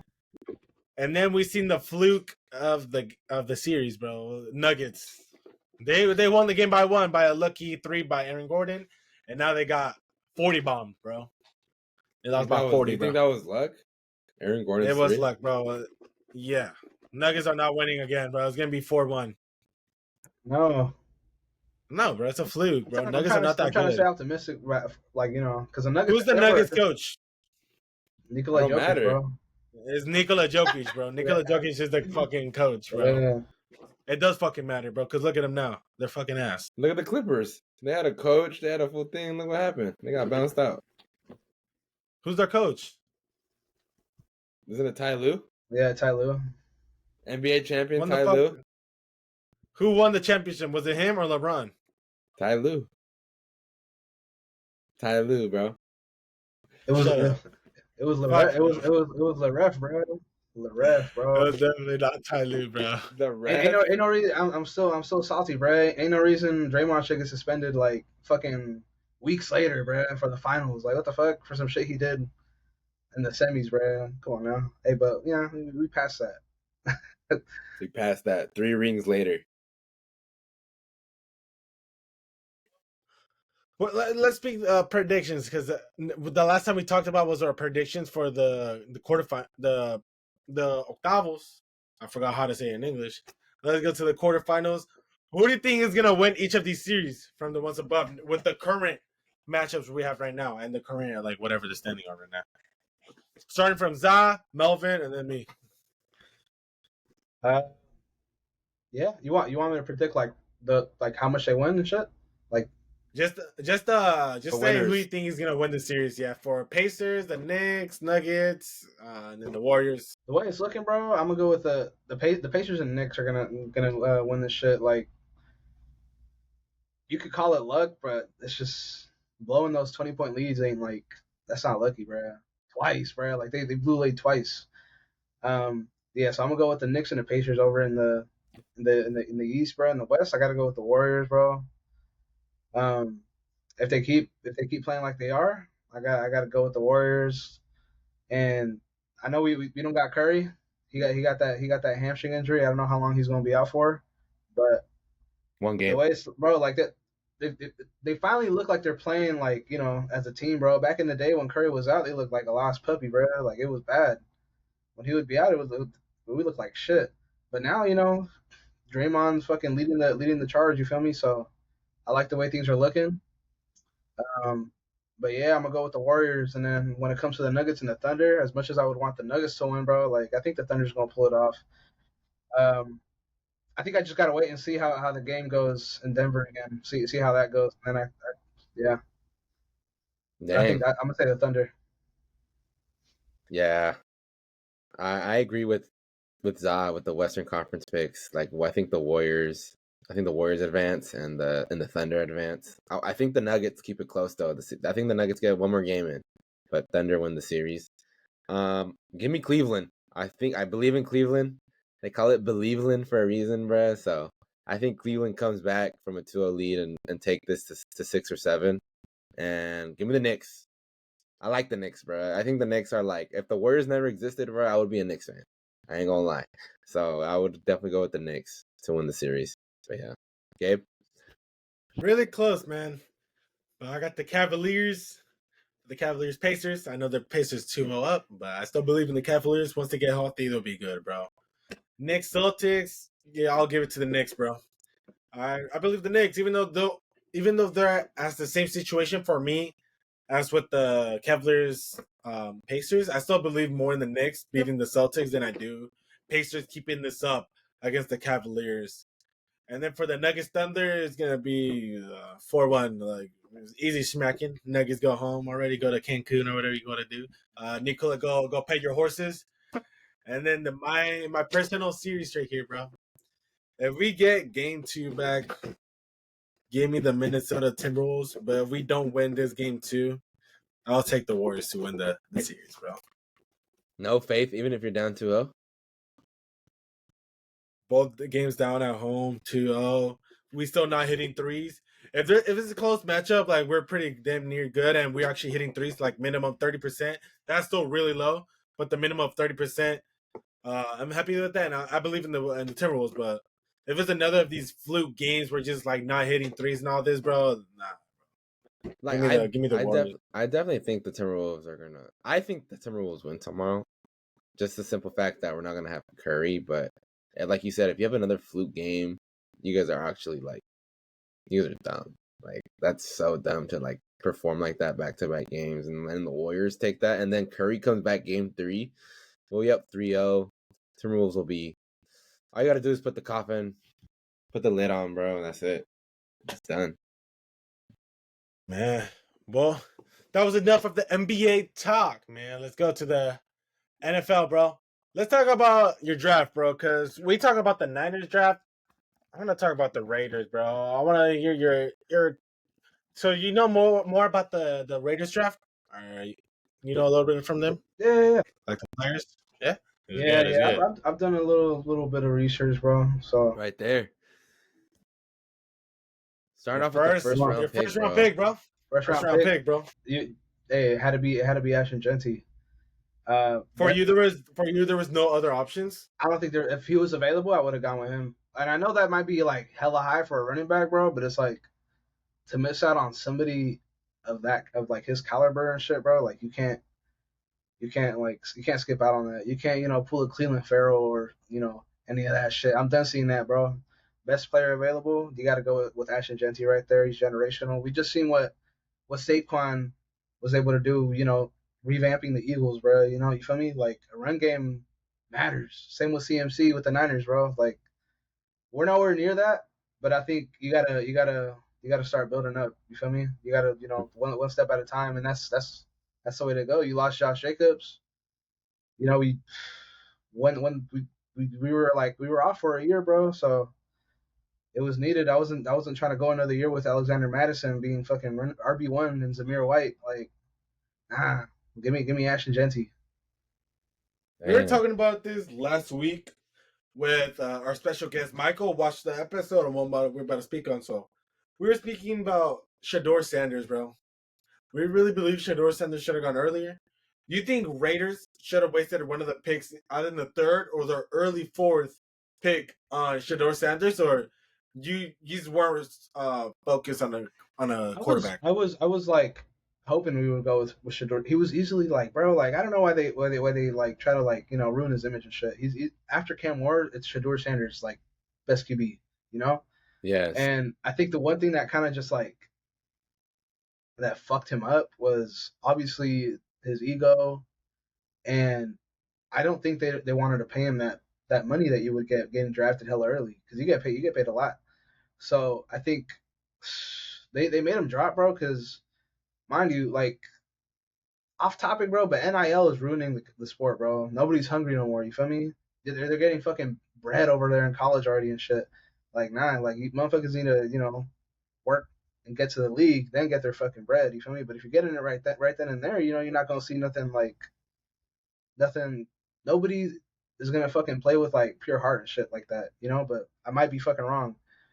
But yeah, I think I wanted Shedeur. I wanted Shedeur in the fucking second, bro. I wanted him in the second, the third, the fourth. I was just hoping we would take him, but we ended up like skipping out on him, bro. Until the Browns, like they just ended up being like the ones to pick him up. What is it, the fifth? Yeah. He was in the fifth, yeah. Yeah, they ended up being the ones taking him in the fifth, which honestly, I think Shedeur is easily either him or Joe Flacco starting like day one. They should at least, but give me Joe Flacco. Yeah. And let's see. We would like you to make a prediction. Who you think will be, other than Ashton Genty, which pick will surprise us in the NFL? Which pick do you think will really surprise NFL fans? Be like, damn, like this guy went unknown, but he's really good. I'm stuck between two, bro. Jack Besh and Tommy Mello. So Jack Besh, bro, like if you really like look into him, his story's dope, bro. Because during the terrorist attacks in Louisiana that happened, his brother was one of the ones who got killed. So like that man's on a mission. You feel me? Like he during the draft call and everything, they were like, hey, Tiger's proud of you. Our GM, Spytech called him up. He's like, hey, Tiger's proud of you. He's seen how far you've been, how far you coming. Like we're excited, to bring you in. So and I like at first reaction, I don't know who he was, bro. I don't know who Jack Besh was. But the more I look into him and the more I see what other people got to say, I'm like, oh shit, he might be like really fucking good, bro. Because you see a white wide receiver and you don't think nothing of it. And he went in the second round, bro. So the more I watch him, the more I'm like, he got secure hands. He can run a route. Like he's pretty solid. But the other guy is Tommy Mello in the 6th round. So he's a quarterback, bro. They're listing him as a wide receiver, but he's a quarterback. He played quarterback in college. Shit. So like if you watch his highlights and shit, you'll like, bro, this man's like, what fucking. They compared him to Julian Edelman because Julian Edelman was coming out of college was a QB, and then they switched him out to wide receiver. So I'm hoping that if he's that good as like he was in college and shit, because he was at small school, bro. Yeah, special plays or something. Have him line up outside. I don't know, bro. Do something, Gino, throw it to him. Have that man throw it deep or something, bro, because he can run. He's quick. Yeah. He can throw the ball. Like I think those two would be the surprise guys this season. So you guys basically got your Ricky Pearsall with Jack Besh, bro. Yeah, already got your Ricky Pearsall. Ricky Pearsall. Trying to copy Niners. I don't know, Ricky Pearsall. He seems a little undersized though, bro. But I mean, I don't know. I think he got it. 6'1". How tall are you, Zah? I'm not 6'1", bro. Tall enough.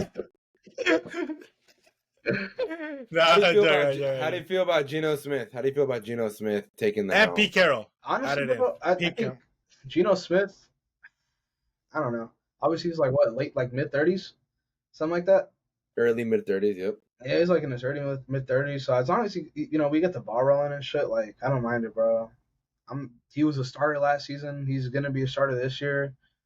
We fucking last year, mind you, we had Gardner Minshew and fucking Aiden O'Connell, 2 fucking backups, bro, and one of them had to start. Like I'm chilling with Geno Smith right now, like being the starter, bro. Like I'm like fuck it, he's solid, he's good, and like when the Seahawks we're good with him, bro. Like it's not like he was getting carried, bro. He was like putting in the work, And same with Pete Carroll, bro. Like we got clown like, oh, they're hiring a fucking senile old man, this and that. Like, yeah, bro, he's old, bro, but it's like he's respected. He's well respected around the league. He got pull, like especially when it comes to like people want to play for him. You feel me? People will like go out there and like try their best for him, bro, because he's like he has a resume to show for it.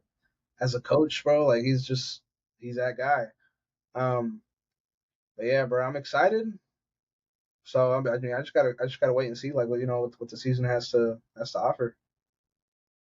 I can already see the Geno Smith check down connection with Ashton Genty, and in fantasy, that's just gonna hit that's gonna hit dope. Yeah, damn, bro. The Raiders. The last NFL thing before we get to the final segment, bro, we gotta talk about Mr. George Pickens, bro. The last NFL stuff, man. What do you guys thoughts on George Pickens, bro? Dude, I don't know, bro. I think DK Metcalf, that gives space for DK Metcalf to shine and pit. I think this is a W for DK Metcalf, if anything, in my opinion. Yeah, I agree, but it's like last week, weeks ago, this whole offseason, after they got DK, you were talking about, the Steelers, they got DK and George Pickens as their 2 wide receivers with 2 weapons. They got Freiermuth too at tight end. And this whole thing about Aaron Rodgers supposedly coming to Pittsburgh too, I haven't heard anything about that. But now that you trade George Pickens, it's just DK Metcalf, and like it's like who's thrown to him, bro? They got Calvin Austin, but I don't see him as like that wide receiver 2 kind of guy. Cause he's good, he's a speedster, bro, but I don't see him like that. But yeah, bro, it's like, are they gonna put their faith in Will Howard to like really take him out there, bro? Because it's like I don't know. And then I think George Pickens landed in a good spot with Dallas, but I feel like him and CD are gonna butt heads. There's something about them, bro. He landed in a good spot, but bro, here he says he's gonna test out free agency, bro. Yeah. Which is smart, but man, his attitude. Smart, I hope his attitude is a little bit more calmadito. That attitude, bro. Yeah. Man, I totally forgot to talk. We forgot to talk about this last episode, bro. The Darth Maul original series, bro. Like, it's coming out. It's coming out soon. I just wish this was live action Darth Maul, bro. I feel like we've seen enough of animated Darth Maul with the Clone Wars and all that, bro. I feel like Star Wars really missed out on making this live action, but the live action shows have not been hitting, bro. The only one they hit was Mandalorian, but that was only Mandalorian season 1 and 2. Andor was hidden. Andor was hit. Really? Season 1 was dope. You haven't watched season 1? I haven't watched Andor, bro. I haven't watched Andor. I haven't watched season 1. It's good. Andor is the best live action Star Wars show ever, bro. It's like right there with Mandalorian, bro. Nah, I've seen Hayden Christensen. Over Mando? Tied. It's not tied. It's not tied. That one season, that one Obi-Wan season was peak as fuck too, bro. You can't even lie. No, it had peak moments, but it was not a peak show. It had peak moments. I agree. I didn't like some. They had one good episode, bro. Remember the chick, the Inquisitor? She survived Darth Vader and all this stuff, bro. And then what was going on with that? Man said peak. That is not peak right there, bro. I don't know what you consider peak. I was just talking, bro. I think Mandalorian is still the best live action Star Wars show. It is. Mandalorian is what kind of like kept it alive, bro. Because the sequels were just like hella ass. Sequels were just ass, bro. And Mando was kind of the one thing that just like kept that shit alive, kept it relevant. Yeah, bro. Because I don't even bother watching Ahsoka. I've seen Hayden Christensen, Anakin's coming back for that shit. So I'm like, another like, they're trying to bring people back for nostalgic reasons. I don't know if it's gonna be good or not, but yeah, I like Andor and Rogue One though. Rogue One, favorite Star Wars movie of all time. Rogue One's peak, bro. And then that was a dope movie. Oh no, I'm tripping. I was thinking of Solo's a good ass movie too. And you see, it is a good ass movie. Darth Maul comes out in it. Little hologram, right? Hologram. Post credit. Yeah, post credit with Daenerys, Queen Daenerys from Game of Thrones. Yes, I haven't watched it, but that's Queen Daenerys right there. Sneaking that in, bro. Sneaking it in. Great show right there, bruv. Man, let's talk about the postponement of GTA 6, bro. Did you guys have the chance to watch it? I haven't watched the new trailers, but I've seen they have on the website themselves. They have little mini clips of each character now. Yeah. You think I can put the nice. trailer here? You think I can put the trailer? I get copyrighted, but still, bro. Like, you gotta. I wouldn't risk it. I wouldn't risk it though, bro. If we get copyrighted, that's the video then. Nah, you can edit it after. You just put a black screen on it or something, bro. But hey, GTA 6 trailer, dope, man. Yeah, you guys gotta check it out. I feel the gaming area just not it, bro. Like everybody was so hyped for GTA 6. People are like, damn, let me just play a little bit of games before GTA 6 comes out, and then it comes out with another post moment, man. And they hit us with all these trailers just because the game got postponed again, bro. And now they're not gonna post any trailers, bro. It was supposed to be this fall, right? It's supposed to come out this fall, and they postponed. They missed out. A lot of hella off topic, bro, but a lot of like big name movies are getting postponed. Same with like Batman and the Enter the Spider-Verse. Like I don't know what's going on, bro. They're not trying to pay people, bro, or what? Like, because I know there was something going on with Hollywood, but I don't know if that has anything to do with it. The writer's strike, that was like 2 years ago. That's what postponed a lot of the movies. But I think GTA 6, they just want to. I don't know. I think they really want to polarize it. Yeah, because they don't want to go toe to toe with because I think Battlefield's coming out this fall. That's just not gonna affect it at all, bro. But I think they just want to have their own release. They don't want to, go up against somebody, but it's literally gonna blow them out the water. I think they're just trying to, be nice to everybody. There were so many gaming companies that postponed their game because they didn't want to be there with GTA, bro. Yeah.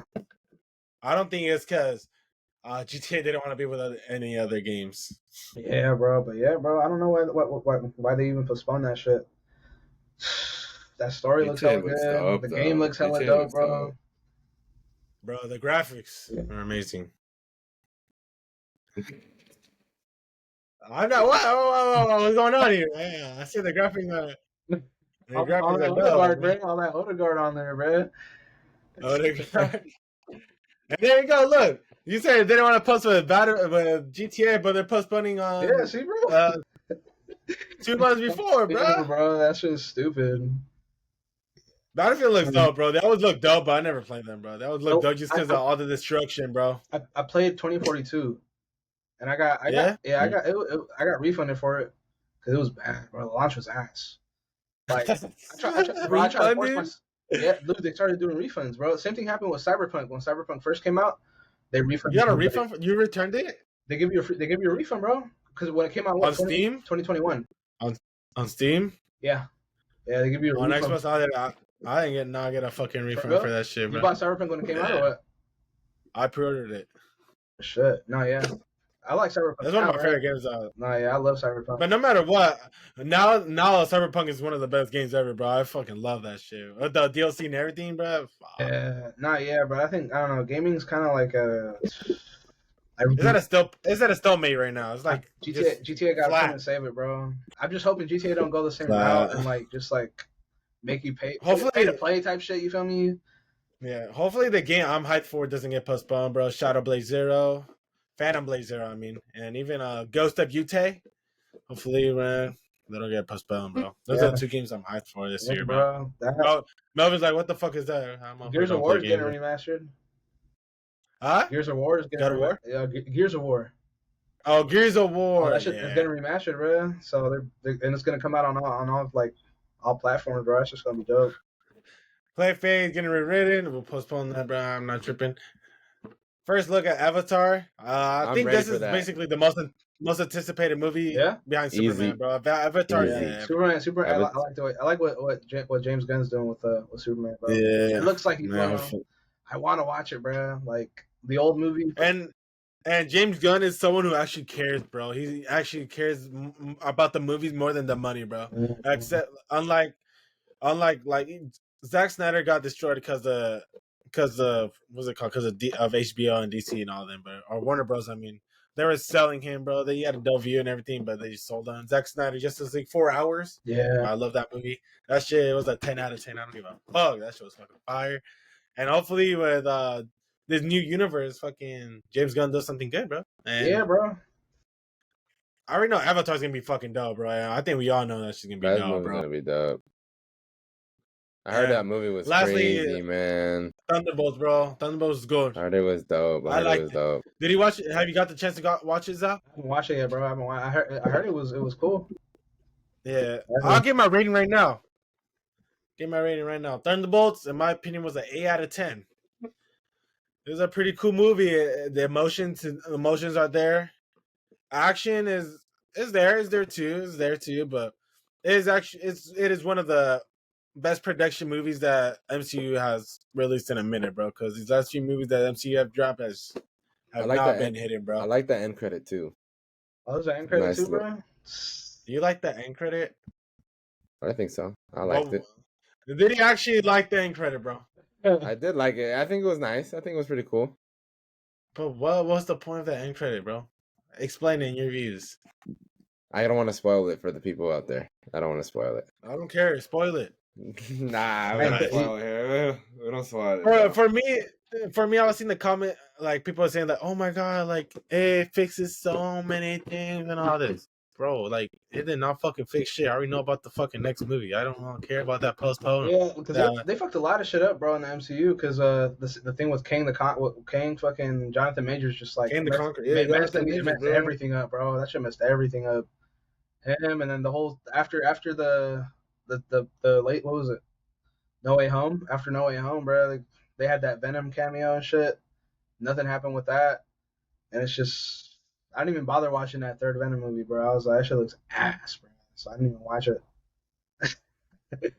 Nah, but yeah, and we got a new Spider-Man movie coming out too. What, next year? Right? Yeah, I think it's gonna be one of the next ones because I'm pretty sure it's one of the next 6 Marvel movies that's coming out. Yeah, bro. And like we said, hopefully that like Black Cat or some shit. Yeah, Fantastic Four's coming out this summer too. Fantastic Four, bro. I'm hyped for that. Also, the movie I'm hyped for is F1, bro. F1, yeah. F1 yeah, looks dude, fucking I like dope, how they were recording throughout the season too, bro. So it's not like, you know, they out here faking shit. Like they're actually like they're getting clips from like the real deal, bro. So man, I see Brad Pitt in the Brad Pitt, yeah. That motherfucker can act, bro. Like he got it. Man. Yeah, well, we're here. Final segment of the show, giving our goodbyes. And you know, it's the favorite part. It's the if nothing changes, then nothing changes segment. That's the new name of the segment, bro. Let's see, Zah. Gotta give a smile to the camera. Give some words of wisdom to the people, bro. What you gotta say out there? You gotta give shout outs, anything, bro. Give it out there, bro. Where do I start? You know? Hey, all I gotta say is like, if there's anything out there you want to do, any goal you got in mind, anything you want to change in your life, hey, you got it. You feel me? It's not gonna be easy. It's not gonna be like a cakewalk. It's easy to say, you know, put it all, you know, because I agree. You can through God anything is possible, but you can't just let it all be on that. You feel me? You gotta put in your due diligence. You gotta put in the work, and He got your back. You know. The man himself, he's going to back you up. If you put in that work, you're going to see change. You're going to see, you know, you're going to see improvement. You're going to see whatever you want, whatever it is you're looking for, whatever goal you have in mind, you're going to achieve that. You just got to keep your head up, keep it going. Even like in moments where you feel like you're at the lowest, you feel me? Moments where you feel like, hey, I don't want to do this no more. I don't want to do this shit no more. Like, that's when you got to go like 10 times harder. And honestly, sure, everything happens for a reason. You know, it'll all make sense in the end. You know, so just keep your head up. You know, tell everybody around you. You know, tell them that you love them. You know, tell your friends, your family how much you love them and shit. Because you never know when that day might come. You feel me? So just make sure you let it be known, because you don't want to be, you know, you don't want to live with that burden, not being able to tell somebody, you know, somebody you love, you know, how you feel and shit. Family, friends, whatever it may be, you don't want to live with that. So, you know, just make sure you do that. Put all glory in God or whoever you worship. Yeah, dude, you know, it'll all come to fruition in the end. So just keep your head up, keep it going. And that's all I got. That's all I got to leave y'all with. Thank you. Very inspiring words. Hey, I got chills, bro. I was like the Amazing Spider-Man 20, Amazing Spider-Man 2, bro. I got the, I have the chills, bro. There's no way, bro. He said.